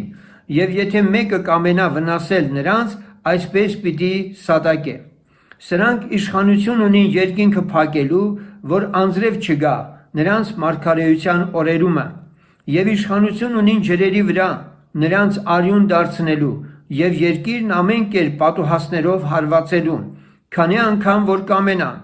եւ երբ որ իրանց վկայությունը կկատարեն, այն ժամանակ անդունդիցը դուրս եկող գազանը կռիվ կտա նրանց հետ եւ կհաղթե նրանց եւ կսպանե նրանց, եւ նրանց ձիերը ընկած կմնան այն մեծ քաղաքի հրապարակումը, որի անունը հոգեվորապես Սոդոմ եւ Եգիպտոս է կոչվում, որտեղ մեր Տերն էլ խաչվեցավ, եւ կտեսնեն ժողովուրդներից եւ ցեղերից եւ լեզուներից եւ ազգերից նրանց դիերը 3.5 օր, թող չեն տալ, որ նրանց դնեն գերեզմանների մեջ, եւ երկրի վրա բնակողները կուրախանան եւ կխնդան եւ իրար ընծաներ կուղարկեն, որ այս երկու մարգարեները չարչարեցին երկրի վրա բնակողներին եւ 3.5 օրից հետո Աստվածանից կենդանի հոգի եկավ, մտավ նրանց մեջ եւ նրանք իրանց ոտների վրա կանգնեցին եւ մեծ վախ ընկավ նրանց տեսնողների վրա եւ մեծ ձայն լսեցի երկնքիցը, որ ասում էր նրանց. վեր ելեք այստեղ, եւ վեր ելան երկինք ամպով եւ նրանց թշնամիները տեսան նրանց։ Տեր Հիսուս Քրիստոսի հարս եկեղեցին հափշտակվելուց հետո Իսրայելի Հակոբի մնացորդի համար, որոնք պետք է փրկվեն եւ նայեն նրան ում խոցեցին, այս երկու ձիթենիները պիտի գան երկիր, Մեծ նեղության երկրորդ դրվագում այս երկու ձիթենիները, որոնք մարդիկ են, հայտնվում են անհայտությունից եւ Իսրայելին դարձի բերելու Աստծուց տրված առաքելությամբ, իրենց գործը անելուց եւ ավարտելուց հետո սպանվում են։ Նրանք մեռնում են եւ կատարվում է Աստծո խոսքը իրենց կյանքում, ըստ որի ամեն մահկանացու պետք է մեռնի եւ կանգնի Աստծո առաջ, բայց այսքանով էլ հանդերձ նրանց մարմինները ապականություն չեն տեսնում եւ Աստված հարություն տալով փառքով նրանց վերջնականապես իր մոտ է տանում։ Մի կարևոր հանգամանք ևս։ Հայտնության 11-րդ գլխից մեջբերված հատվածի մեջ մենք այդ երկու ձիթենիների արտաքին կեցվածքի տվյալների նկարագրություն ենք հանդիպում։ Այդ երկու ձիթենիները քուրձ են հագել, ասել է, թե այն նույն կեցվածքն ունեն, ինչ ունեցել են երկրի վրա։ Եվ միթե սա չէ պատճառներից մեկը, որ նեռը կամ սուտ Քրիստոսը, ով իրեն Աստված հռչակած լինելով եւ իր կառուցած տաճարում նստած լինելով, աշխարհին պետք է համոզի, որ նրանք սատանայի մարգարեներ են, հապա իրենց հանդերձներին նայեք եւ իրենց գործին, նրանք հանգարիչներ են եւ արժանի են սպանվելու։ Պատկերացրեք, թե աշխարհը որքան մեծ մոլորության մեջ կլինի եւ սուտ Քրիստոսին երկրպագող, որ այս երկու ձիթենիների մահվան համար իրար շնորհավորելու եւ նվերներ ուղարկելու են լծվելու։ Այնպես որ սիրելի ընթերցող քրիստոնյա բարեկամ, եթե Աստծո հոգին քեզ չառաջնորդի այսօր նմանատիպ արտակնապես քո դարին ոչ հարիր հանդերձով Աստծո մարդկանց, գուցե դու էլ հանդիպես եւ վրիպես Աստծուց քեզ հասնող ողորմությունը կամ օրհնությունը։ Իմիջիայլոց Ենովքի եւ Եղիայի այս աշխարհից փոխվելու 5 կտակարանյան պատմությունը իր մեջ մեզ համար փոխանցված հափշտակության խոստմունքի հետ համահունչ լինելով, Տիրոջ երկրորդ գալստյանը մեզ տրված է մահ չտեսնել։ Քանի որ ինչպես Պողոս առաքյալն է ասում, մենք էլ որ կենդանի ենք, աչք, գոցել եւ բացելու պես ակնթարթում կփոխվենք եւ կմիանանք մեր սիրելի Փրկչին։ Աղոթում եմ, որ մեր Տեր Հիսուս Քրիստոսը տա քեզ իր խոսքով պայծառացած միտք, Սուրբ Հոգու ձայնը լսելու եւ նրան հետևելու արթուն կյանք։ Սեներ, ես ավարտեցի Մելքիսեդեկ գիրքը։ Նմանատիպ գրքերի շարք դեռևս մի 20-30 հատ ունենք։ Աստծո խոսքի շրջանակներում Աստվածաշնչի բացահայտումներ ունենք եւ շատ ուրախ կլինենք եւ երախտապարտ կլինենք բոլոր նրանց, ովքեր որ կկամենան հովանավորել մեզ այս գրքերի շարքը տպագրել։ Մենք սա անում ենք մեր շատ սուղ միջոցներով։ Անոնսել էի, որ պիտի խոսեմ այն մասին էլ, թե ինչու Մելքիսեդեկը չէր կարող հայ կլինել, եւ դա կանեմ արդեն 3-րդ բաժնում։ Աստված ձեր հետ։ Բարև ձեզ, սիրելի հավատավոր հայրենակիցներ։ Ինչպես եւ խոստացել էի ձեզ ներկայացրի Մելքիսեդեկը խորագրով հեղինակային աուդիո գրքից խմբագրված տարբերակը։ Միաժամանակ ասել էի, որ կխոսենք հայ ժողովրդի անվանադիր նախնի Հայկի մասին։ Այն մասին, որ նա չէր կարող Մելքիսեդեկը լինել, ինչպես ավանդապաշտ եւ առասպելապաշտ մեր հայրենակիցներից ոմանք են ներկայացնում։ Այս բաժինը հասկանալի կդառնա ձեզ համար, եթե դիտել եք նախորդ երկու մասերը։ Թեպետ ես հասկանում եմ, որ այս թեզը իմ ունկնդիրներին առնվազն հասկանալի դարձավ։ Այնուամենայնիվ պատկերը ավելի պարզ դարձնելու համար կխոսեմ Հայկի մասին։ Ես, սիրելի ունկնդիր, շարունակ հորդորում եմ ձեզ մեր ալիքի նյութերին ծանոթանաք, որտեղ Աստվածաշունչը եւ հայերը խորագրով հանգամանալի խոսել ենք բազմիցս մեր նախնիների եւ նրանց առաքելության մասին։ Սակայն այդպես էլ ցավոք որոշների հարցերից հասկանում ենք, որ մեր փլեյլիստից չեք օգտվում։ Դրանք ունեմ անգամ հարցազրույցների տեսքով։ Այնպես որ չկրկնվելու համար այսօր համառոտաբար կանդրադառնամ մեր նախնյաց հեռավոր անցյալի առաքելությանը։ Իմ շնորհակալությունն եմ հայտնում ձեր արձագանքների առումով։ Ձեր կոմենտները նույնպես մեզ օգնում են հասկանալու ձեր հոգևոր կարիքները։ Շնորհակալ ենք մեր ալիքի բաժանորդներից եւ ասում, որ մեր նյութերի տարածումը միայն ողջունելի է։ Ազգի կործանումը տգիտությունն է ամենից առաջ, իսկ դրանք սերմանողը ուսուցիչը եւ կամ գիտնականն է, ով ժողովրդին հորինված պատմություններով է սնում։ Հայկի Մելքիսեդեկը չլինելու եւ հոբի հայ չլինելու մասին ձեզ իմ նյութերը ներկայացնելուց առաջ Ես երկընտրանքի առաջ էի կանգնած։ Սկզբում որոշել էի հայ հանրությանը այսպիսի թեզեր առաջ քաշողների ելույթներից հատվածներ տեղադրել եւ գնալ դրանք քայլ առ քայլ հերքելու ճանապարհով։ Սակայն հետո հրաժարվեցի այս մտքից։ Հետևյալ երկու պատճառով. նախ իմ ձեզ մատուցվող նյութը առավել ծավալուն եւ ձանձրալի կդառնար, եւ երկրորդ, եթե այս տարիներ աշխատել են վերոհիշյալ խնդրի շուրջ, ինչու չզբաղվենք պարզապես միայն մեր նյութերի հանրայնացումով։ Իսկ ունկնդիրը, եթե առասպելապաշտ գիտնականների նյութերը ցանկանա լսել եւ համեմատել, դա հեշտությամբ կարող է անել համացանցից։ Այսպիսով եկեք սկզբում լսենք պատմաբան Լեոյին, Առաքել Բաբախանյանին։ Ահա իմ ձեռքի տակ է Լեոյի առաջին հատորը։ Լեոն այստեղ խոսում է քրիստոնեության մուտքի մասին, թե ինչպես հայերը քրիստոնյա դարձան։ Այս մասին շատ ու երկար է խոսում հայոց եկեղեցական գրականությունը, բայց տարաբախտաբար շատ քիչ է տալիս հավաստի տեղեկություններ։ Գոյություն ունին զրույցների, ավանդությունների, բարեպաշտ առասպելների ու կեղծիքների ամբողջ կույտեր, որոնց մեջ հազիվ թե կարելի լինի պատմական արժեքավոր նյութեր շատ գտնել։ Եթե հաշվի առնելու լինենք այդ գրականությունը, դուրս կգա, որ Հայաստանը քրիստոնյա դարձավ դեռ այն ժամանակ, երբ քրիստոնեություն էլ չկար։ Այսինքն դեռ Հիսուսի կենդանության ժամանակ։ Զարգացնելով այդ զարմանալի միամիտ անհեթեթությունը, զրույցներն ասում են, թե Հիսուսի համբարձումից հետո նրա աշակերտներից երկուսը Թադևոս եւ Բարթլոմեոս նրա հատուկ հանձնարարությամբ եկան Հայաստան եւ քարոզեցին քրիստոնեություն։ Հաստատեցին անկախ կաթողիկոսական աթոռ։ Զրույցները նույնիսկ անուններ էլ հնարեցին այդ կաթողիկոսների համար, որոնք իբր թե նստում էին Արտազ գավառում։ Եվ այսպիսով դուրս է գալիս, որ հայոց թագավորը առաջինն է եղել Քրիստոսին հավատացող թագավորներից, իսկ հայերը անդրանիկ քրիստոնյա ժողովուրդն են աշխարհիս վրա։ Այս բարեպաշտական հերյուրանքներին հավատացել են տասնյակ դարերի ընթացքում, սակայն այժմ քննադատությունը միանգամայն մերկացնում է նրանց անհեթեթությունը, եւ եթե նրանք դեռ ունեն փոքրի շատ է հետաքրքրություն, այդ միայն այն տեսակետից, որ քննելով թե երբ եւ ինչպես են առաջացել այդ զրույցներն ու առասպելները, կարելի է գտնել այն ճանապարհները, որոնցով իսկ որ քրիստոնեությունը հասել է Հայաստան։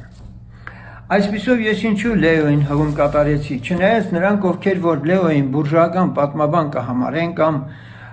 նրա մոտեցումները պատմական իրադարձությունների շարադրման կամ մեկնաբանման չեն ընդունի, իսկ այդպիսի գիտնականներ քիչ չկան, բավական ժամանակին Լեոն միշտ քննադատվել է։ Իհարկե ես չեմ ասում, թե հալածյուղի պես Լեոյի բոլոր հատորներում ինչ որ գրված է ես ընդունում եմ, բայց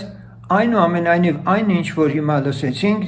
դա անկախ Լեոյի ասենք գրածից, մենք էլ ինքներս էլ հասկանում ենք, եթե խորամուղ ենք գիտության աշխարհում որոշակի տեղեկություններ ունենք, փաստերը համադրելու եւ գիտական վերլուծություններ անելու, հասկանում ենք, որ իսկապես անգամ Աստվածաշնչյան հոգուն անհարազատ առասպելներն ու ավանդությունները մեր ժողովուրդը շատ հավեսով ըմբողջնում է։ Ինչու՞, որովհետեւ ամեն ինչ չի համեմատում Աստվածաշնչի հոգուն, թե ինչ հոգով է այն շարադրված։ Այսպիսով ես կուզեի, որպեսզի մեկ անգամ եւս մենք փոքրի շատ է անդրադառնանք մեր մատենագիրներից, հատկապես Մովսես Խորենացուն, որը քերթողահայր, պատմահայր է համարվում։ Ես այնչու եմ հատկապես շեշտում, որովհետև միջնադարյան հաջորդ գրականությունը, որ մենք մատենագիրների շարքը, հայոց պատմությունների շարքերը տեսնում ենք, նրանք հենվում են այնուամենայնիվ Մովսես Խորենացու թողած ժառանգության վրա։ Ահա Խորենացին իր հայոց պատմության գրքում մանրամասնորեն ներկայացնում է մեր ազգի ծագման, նրա անցած ուղու վերաբերյալ որոշակի աղբյուրներ է հիշատակում, որից օգտվում է որոշ պատմիչներից։ Միայն այսքանը, որ մենք տեղեկանում ենք, որ իրապես մենք պատմական մի շատ կարևոր իրադարձություն ենք ունեցել, երբ Հաբետյան սերունդի ներկայացուցիչ Հաբետ Թորգոմ, այնուհետև մենք Հայկ Նահապետով անընդհատ ներկայացնում ենք մեզ որպես առաջին աշխարհակալ տիրակալին բելին խոցած մեր հայրենակցի մասին, այո մենք համարում ենք, որ սա չի կարող առասպել լինել սոսկ, ամբողջ ասենք իր պատումներով, բայց սրա մեջ իրոք կա ճշմարտության հատիկ, մենք ընդունում ենք, որ դա տեղի է ունեցել, դա եղել է, Եվ այդ առումով մեր Աստվածաշունչը եւ հայերը խորագրով YouTube-յան մեր նյութերից մեկում հենց այդպես էլ ներկայացրել ենք, որ իրապես Նոյից փոխանցվել է Հաբեթին քահանայապետական կարգ, Հաբեթից փոխանցվել է Թորգոմին, Թորգոմից էլ Հայք է փոխանցվել։ Իսկ դրանից հետո մենք դարձյալ շարունակել ենք խոսել, թե հայկական լեռնաշխարհում քահանայապետական առաքելություն ունեցող մեր նախնիները երբ են սայթակել եւ ընդհանրապես ինչպես են նրանք ժամանակին իրենց առաքելությունը իրականացրել։ Այսօր ես միայն մեկ հարցի վրա եմ կանգ առնելու, չեմ ծավալվի շատ, բայց ես ուզում եմ, որպեսզի շատ ուշադիր լինեք այն բոլոր ավանդապաշտների, ասենք մեկնաբանություններին, որոնք գիտական իսկապես հիմք չունեն, գիտական ինչ առումով ենք ասում։ Նախ նրանք ովքեր որ Հայկին համարում են, որ ինքը Մելքիսեդեկն է, մենք չենք կարող հակասել Սուրբ Գրքին, այդպիսի մեկնությունը ճշմարտություն համարելով, որտեղ Սուրբ Գիրքը մեզ հստակ ասում է, որ Մելքիսեդեկը անհայր անմայր էր, իսկ Հայկի ազգաբանությունը մեզ հայտնի է։ Երկրորդ, մենք կարող ենք խորենացունել հղում կատարել, խորենացին շատ պարզ խոսում է այն մասին, որ ինքը երբ որ սպանեց Բելին եւ հրամայեց, որպեսզի նրա դիակը այնուամենայնիվ զմրսեն եւ թաղեն մի բարձրավանդակում, շարունակության մեջ ինքը խորենացին ասում է, սրանից հետո ասում է նա, այսինքն Մարաբաս Կատինան, իր մատյանից, որից ինքը օգտվել է։ Հայկը դառնում է իր բնակության տեղը, իր կադմոս թորին շատ բան է պարգևում պատերազմի ավարից եւ անվանի մարդիկ իր ընդոցիներից։ Նրան հրամայում է իր առաջին տանը բնակություն հաստատել, իսկ ինքը գնում դադարում է հարկ կոչված դաշտում։ Դադարում է, այսինքն իր վաղճանն է գտնում հարկ կոչված դաշտում։ Հարկը, որ Տուրուբերան նահանգի հարկ գավառն էր։ Պատմականորեն Տուրուբերան նահանգը ընդհանրապես Վանա լճի շրջակայքը, որը նաև Հայկի սերունդի ներկայացնից, ես նաև թվարկեմ դրանք, սա իր եղբայրներից, այսինքն Արամանյակի մասին ենք մենք խոսում սկզբում, սա իր եղբայրներից երկուսին, Խորին եւ Մանավազին, իրենց բոլոր աղխով թողնում է հարկ կոչված տեղում, ինչպես նաև Մանավազի որդուն Բազին։ Սրանցից Մանավազը ժառանգում է հարքը, այսինքն այն երկրամասը, այն գավառը, որտեղ թաղված է Հայկը։ Շատ պարզ հայտնի է, որ Հայկը թաղված է հարքում։ Բազը ժառանգում է Աղի ծովի արևմտյան հյուսիսային ափը, դա Վանա լիճն է, եւ գավառն ու ծովը կոչվում է իր անունով, այսինքն Բզնունյաց ծով հետագայում։ Ես սա ինչ եմ շեշտում, որը շատ հստակ մեզ ներկայացնում է այս պատմությունը, որ Հայկի ժամանակագրությունը հայտնի է որոշակիորեն, Հայկը ինքը իսկապես որպես պատմական դեմք, որպես անձնավորություն, որևէ խորհրդավորություն չունի իր անձի մեջ, նա իսկապես նահապետ է, նրա պատմությունը շատ լավ շարադրված է այս գրքում, խորենացում, նա սովորական մեր ազգի նահապետն է եւ նա ունեցել է ծնողներ, հայր, մայր եւ ինչ խոսք մահկանացու լինելով նաեւ կնքել է իր մահկանացուն, ինչպես ասացինք, հարկ գավառում։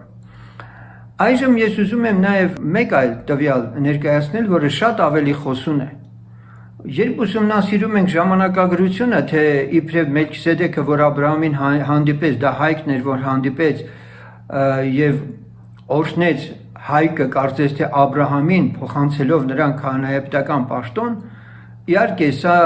շատ գայթակղիչ է հնչում մեր համար, որպես գերապատիվ մեկն ենք մենք տեսնում Հայկին տվյալ պարագայում, որը փոխանցում է իբրև քահանայական կարգը Աբրահամին։ Նման բան տեղի չի ունեցել, չէր էլ կարող տեղի ունենալ, որովհետև չնայած այն բանի, որ Աբրահամը հայկական Միտանի թագավորության Խարանի, ասենք, մեջ մեծացած եւ իր հայրն էլ Խարանում թաղված, իր ազգատոհը, այսպես ասած, նախնիները հայտնի են որպես Միտանի հարավային շրջանների ինչ որ իմաստով նույնիսկ գուցեև նահանգապետեր, որոշները նույնիսկ այդպես են վերագրում դրան, մենք հարի հուրի քահանայական այդ պաշտոնը կատարելու հայ թեոկրատիկ իշխանների գործի մասին խոսել ենք, որ նրանք Միտանի թագավորության մեր հայազգի թագավորները ունեցել են այդ առաքելությունը ողջ Միջագետքում, անգամ հեռավոր Եգիպտոս, հիշենք Հիկսոսների արշավանք եւ այլն, այո, նրանք տարածել են մեկ աստվածության ճշմարիտ երկրպագության կանոնները։ Եվ Աբրահամը կարող էր Խարանում մի տանի թագավորությունում քահանայական պաշտոն արդեն այնտեղ ստացած լիներ, ես դրա մասին խոսել եմ եւ հիմնավոր ունեմ դրա համար ասենք որոշակի չասեմ կարծիքներ, այլ աղբյուրներ, նույնիսկ հնագիտական ասենք պեղումների որոշակի արդյունքները իսրայելացիների հրյա ասենք այսպես ասենք հրյա գիտնականների ապացուցում են այն մասին, որ Աբրահամը հայկական միջավայրից, մշակույթից շատ բան է ժառանգել, ինչը ապացուցում է այն փաստը նաև, որ Սարային թաղելու ժամանակ քետացիներից նա երբ որ ուզում է այրը գնել, նրան Աստծո քահանայի տեղ են դնում։ Սրա մասին ես մանրամասը դեռ խոսեմ մեկ այլ առիթով, ինչու են Աբրահամին ասում դու Աստծո իշխան մեկն ես։ Ուստի մենք ուզում ենք քեզ ձրիաբար շնորհել այդ տարածքը, վերցրու եւ քո մեռելը թաղիր այնտեղ։ Ինչից որ Աբրահամը հրաժարվում է եւ այնուամենայնիվ նա գնում է այդ այրը, այդ քարայրը, որտեղ նաեւ թաղում է իր կնոջը Սարային։ Բանն այն է, որ նրա արտաքինն էլ անգամ խոսում էր այն մասին, որ իսկապես ինքը քահանայական կաստայի ներկայացուցիչ է եղել։ Սա միանշանակորեն ենք ընդունում, որ Աբրահամը Խարանից դուրս գալու պահից արդեն իսկ քահանայական կոչում ունեցել է։ Սրա մասին մանրամասը կարող ենք ելի խոսել, թե ինչպես չէր կարող քահանա Աբրահամը, այսինքն Աբրահամը ինչպես չէր կարող օրհնվել Մելքիսեդեկից, եթե նրանք իրար չճանաչեին եւ նա քահանա չլիներ, ինչպես Պողոս առաքյալն ասում է, որ նվազը մեծից է օրհնվում, առավել մեծից է օրհնվում։ Նվազ ասելով սա նկատի ունի, որ ինքը ելի քահանա էր, բայց դիմացինը քահանայապետ էր։ Ինչու Մելքիսեդեկը հայկը չի, որովհետև այս ամեն պատմությունը, ինչ որ ես արեցի, ժամանակագրորեն վերաբերում է Քրիստոսից առաջ, առնվազն 19-18-րդ դարերին, Քրիստոսից առաջ։ Այսինքն ավելի կոնկրետ եթե խոսենք 1900 թվականներից գոնե մինչև 1800 թվականները եւ մի փոքր ավելի ներքև, որովհետեւ Համուրաբին, որը 4-5-ի դեմ պատերազմում նրա անունը հիշատակված է, պատմականորեն հաստատված է, որ այս թագավորը իշխել է Քրիստոսից առաջ կամ գոնե այդ պատերազմը տեղի ունեցել 1750 թվականին։ Սիրելիներ, հիմա եկեք այժմ հասկանանք մի կարևոր բան։ Եթե մենք պատմականորեն ու ժամանակագրորեն տեսնում ենք, որ հայկը Բելին սպանել է Քրիստոսից առաջ 2492 թվականին, ապա 500-ամյա այս տարածությունը ինչպես են այս առասպելապաշտները կոմպենսացնում, հայկին իջեցնում Աբրահամի ժամանակակից դարձնում, որպեսզի դեռ համոզեն էլ, որ Մելքիսեդեկը հայկն է եղել։